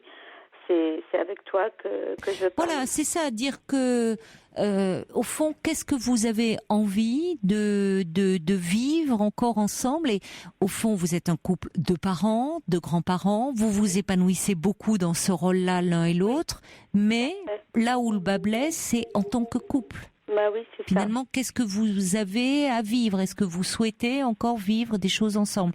Vous, oui, vous aimez toujours votre mari. Alors, est-ce que lui, il s'est pas enfermé dans quelque chose où finalement, lui, il supportait très bien d'être infidèle, mais quand vous l'avez été, là, c'est tout autre chose, comme s'il vous punissait en vous rejetant. Ça peut être aussi quelque chose. Les femmes font beaucoup ça. Souvent, quand leur mari a été infidèle, dans un premier temps, et c'est logique, elles le rejettent, elles n'ont plus envie d'intimité avec lui. Le problème, c'est qu'on peut s'enferrer dans ce type de relation. Et ça ne fait au bout d'un moment qu'aggraver le problème. C'est ce qui s'est passé. C'est un peu la grève du sexe. Alors peut-être que lui s'est enfermé dans quelque chose où ça l'a au fond remis en question. Je ne sais pas quelle est son. Vous dites que dans son histoire il y a eu beaucoup de violence entre ses parents. Est-ce qu'il y avait de la jalousie? Est-ce qu'il y avait des histoires de tromperie? Vous savez ça ou pas? Non. Il n'y avait pas de. Non. D'accord. Pas du tout. Non. Mais moi, ce que je me dis, j'ai l'impression de laisser. Lui, il me dit, mais c'est toi qui es forte parce que moi je suis faible, nanana. Lui, il dit ça? Oui, il dit. Vous pensez pas qu'il a un peu raison, là? Qu'il est assez lucide pour le coup? Je crois que. Ça semble être vous le socle, hein? Oui, mais je porte à bout de bras plein de choses en fait. Mais j'ai une énergie, mais je ne sais pas d'où vient cette énergie en fait. Écoutez, tant mieux, après tout. L'important, c'est pas toujours de tout comprendre, mais elle est là et de vous en servir. Et on sent que vous avez beaucoup de gaieté et de joie de vivre dans un contexte qui n'a pas été toujours facile. Ces jours-ci, aujourd'hui, je suis contente d'avoir quelqu'un de sympathique. Pour pouvoir parler de tout ça. Oui, parce que j'ai beaucoup d'amis, j'en ai parlé à deux personnes qui me sont proches. Qu'est-ce qu'elles vous disent, vos amies? Elles disent, oh, t'inquiète pas, de toute façon, tu sais, il va pas te quitter comme ça. Ça donne. Je pense qu'effectivement, il est aussi attaché à vous et à tout ce que vous avez construit. Simplement, cette femme est peut-être revenue à un moment où lui, elle a pu le relancer aussi, hein, ou lui, peut-être oui. Bon, à un moment où il se sent, lui, un peu perdu, où vous trouvez qu'il est pas très bien, pas très en forme, mais où finalement elle le valorise. Oui, tout à fait. C'est très valorisant si dans ce qu'elle lui dit, elle a tellement souffert parce que il n'a pas été dans sa vie, elle aurait tellement aimé faire sa vie. Elle lui renvoie une image très gratifiante. Évidemment, vous, un peu moins. Parce que d'abord, vous partagez sa vie depuis 37 ans, et même si, et c'est une chance, vous l'aimez toujours, il y a eu un éloignement qui s'est mis en place dans une intimité, dans votre intimité sexuelle, mais après tout, après 37 ans de vie commune, c'est pas si, enfin, je veux dire, il pourrait même y avoir une absence totale, hein, de sexualité. Bon, c'est pas le cas. C'est pas le cas parce qu'il y a vous êtes encore très attaché à cet homme et cette infidélité vous le rend encore plus désirable, ce qui parfois est le cas. Bon. Ah oui. Là, je me dis, donc, comme le dit Monica, il faudrait parler un peu, vous remémorer les valeurs sur lesquelles vous avez basé et construit votre vie en commun pour voir ce qu'il en reste. Et pas tant revenir. Moi, je dirais que vous, il faut que vous arrêtiez de battre votre coulpe sur cette infidélité que vous avez eue. Au fond, cet homme, on sent bien, ça a été un amant, point barre. Il n'y a pas eu d'attachement, d'investissement.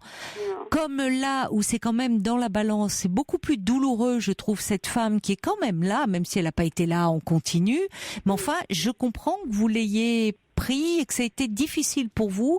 C'est pas une aventure, une relation sexuelle en passant. C'est quelqu'un avec qui il s'est construit un lien et c'est quand même douloureux. Vous pouvez lui dire quand même, c'est un peu déstabilisant ça, voire beaucoup.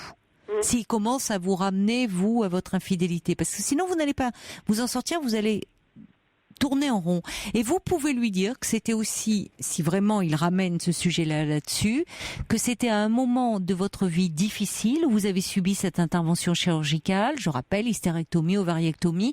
C'est quand même symboliquement, ça touche à la féminité, même si ça n'empêche pas d'avoir des relations sexuelles, parce qu'une femme peut très bien ne plus avoir d'utérus et d'ovaires, c'est ce qui sert à faire des enfants, mais en aucun cas ça permet malgré tout d'avoir des relations sexuelles. Donc simplement, c'est moralement que ça suit pas toujours. Et peut-être qu'il a pas su à ce moment-là, ou que vous étiez vous pas bien, vous rassurer, vous protéger, et que bon, à un moment c'était pour vous sentir à nouveau femme.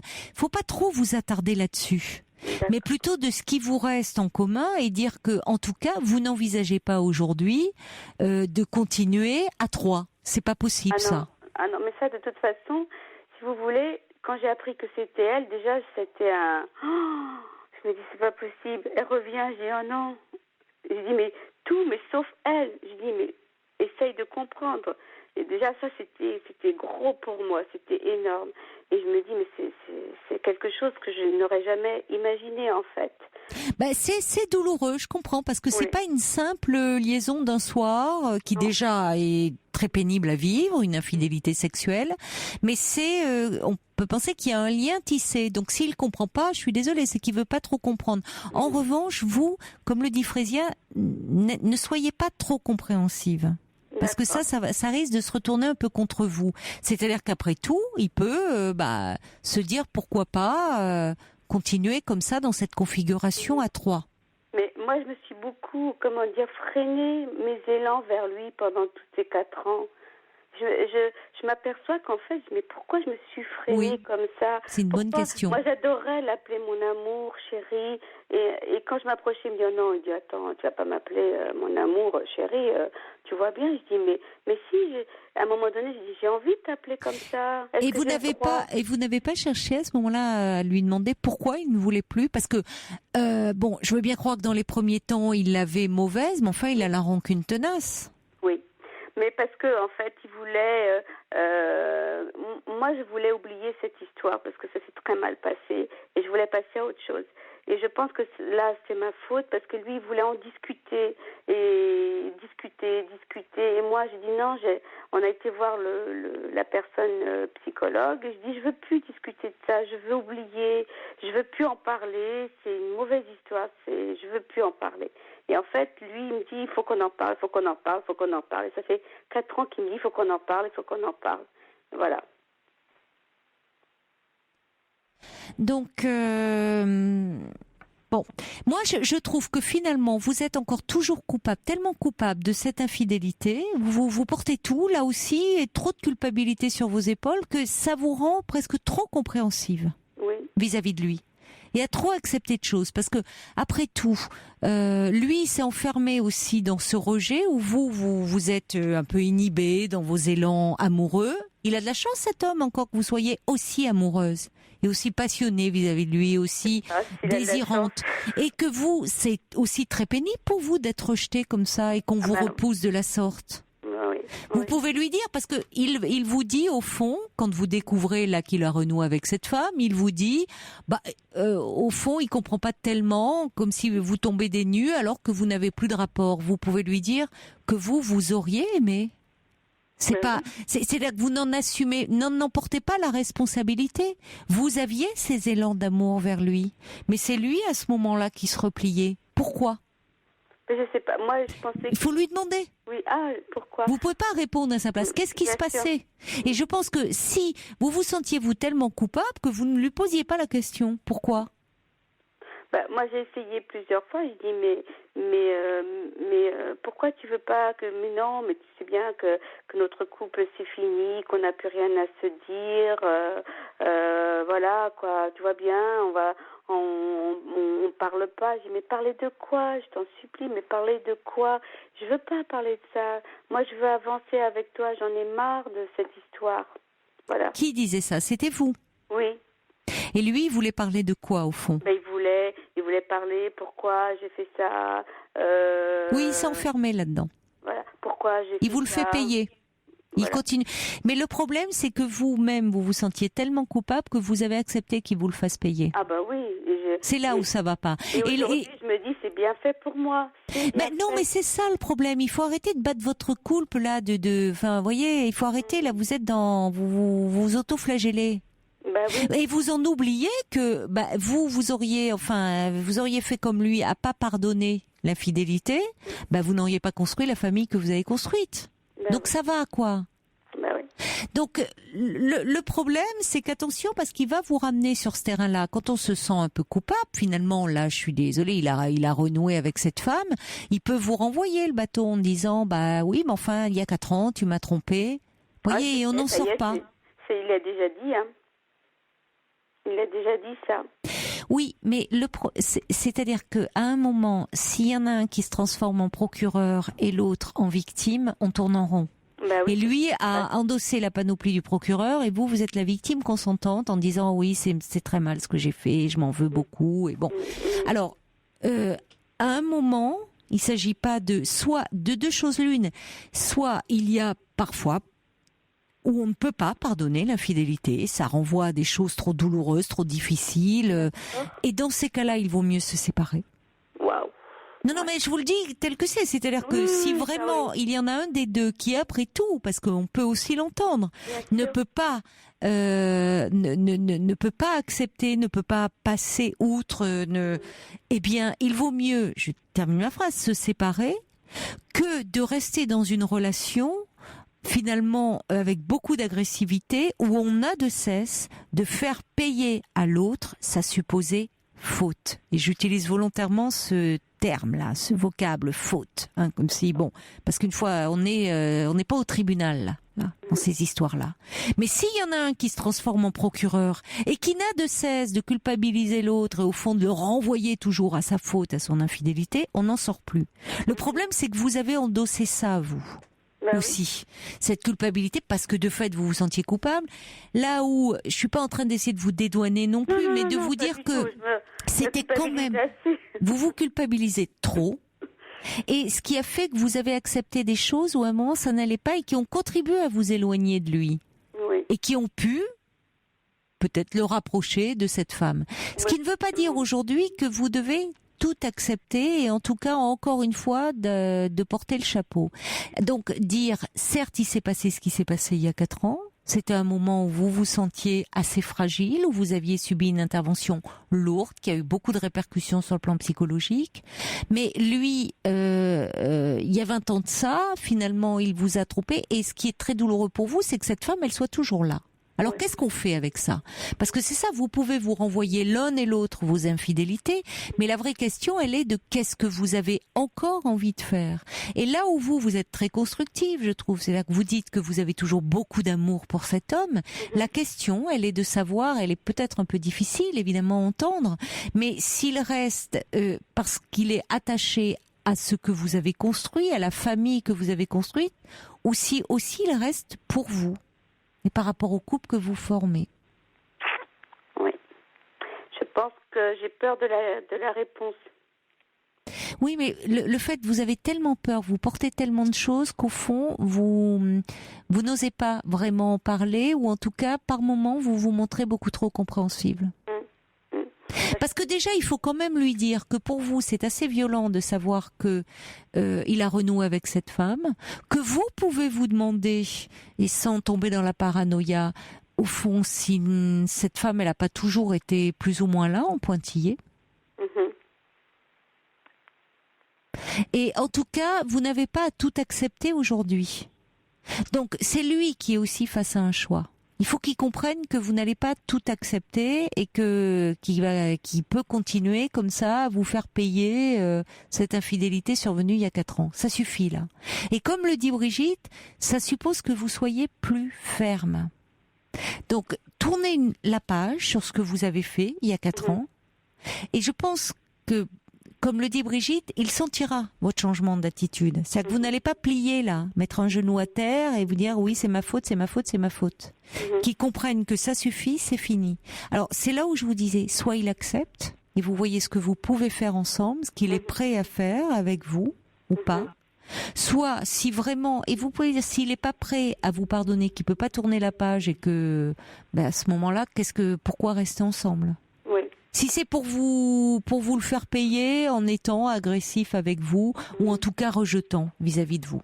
Non, parce qu'en plus moi j'ai envie de l'aimer, j'ai envie de me battre, mais j'ai pas envie de me battre toute seule. Ça fait 4 ans que je me bats toute seule, et c'est ce que je lui dis. Oui, et c'est pas possible ça. Et je lui dis c'est pas possible. Si je dois me battre, je vais pas me battre contre toi, je vais pas me battre contre elle. Je suis toute seule parce qu'elle aussi elle va s'y mettre. Donc j'ai dit moi je veux bien me battre pour mon couple, pour ma famille, pour tout ce que j'ai acquis depuis tellement longtemps et que c'est difficile.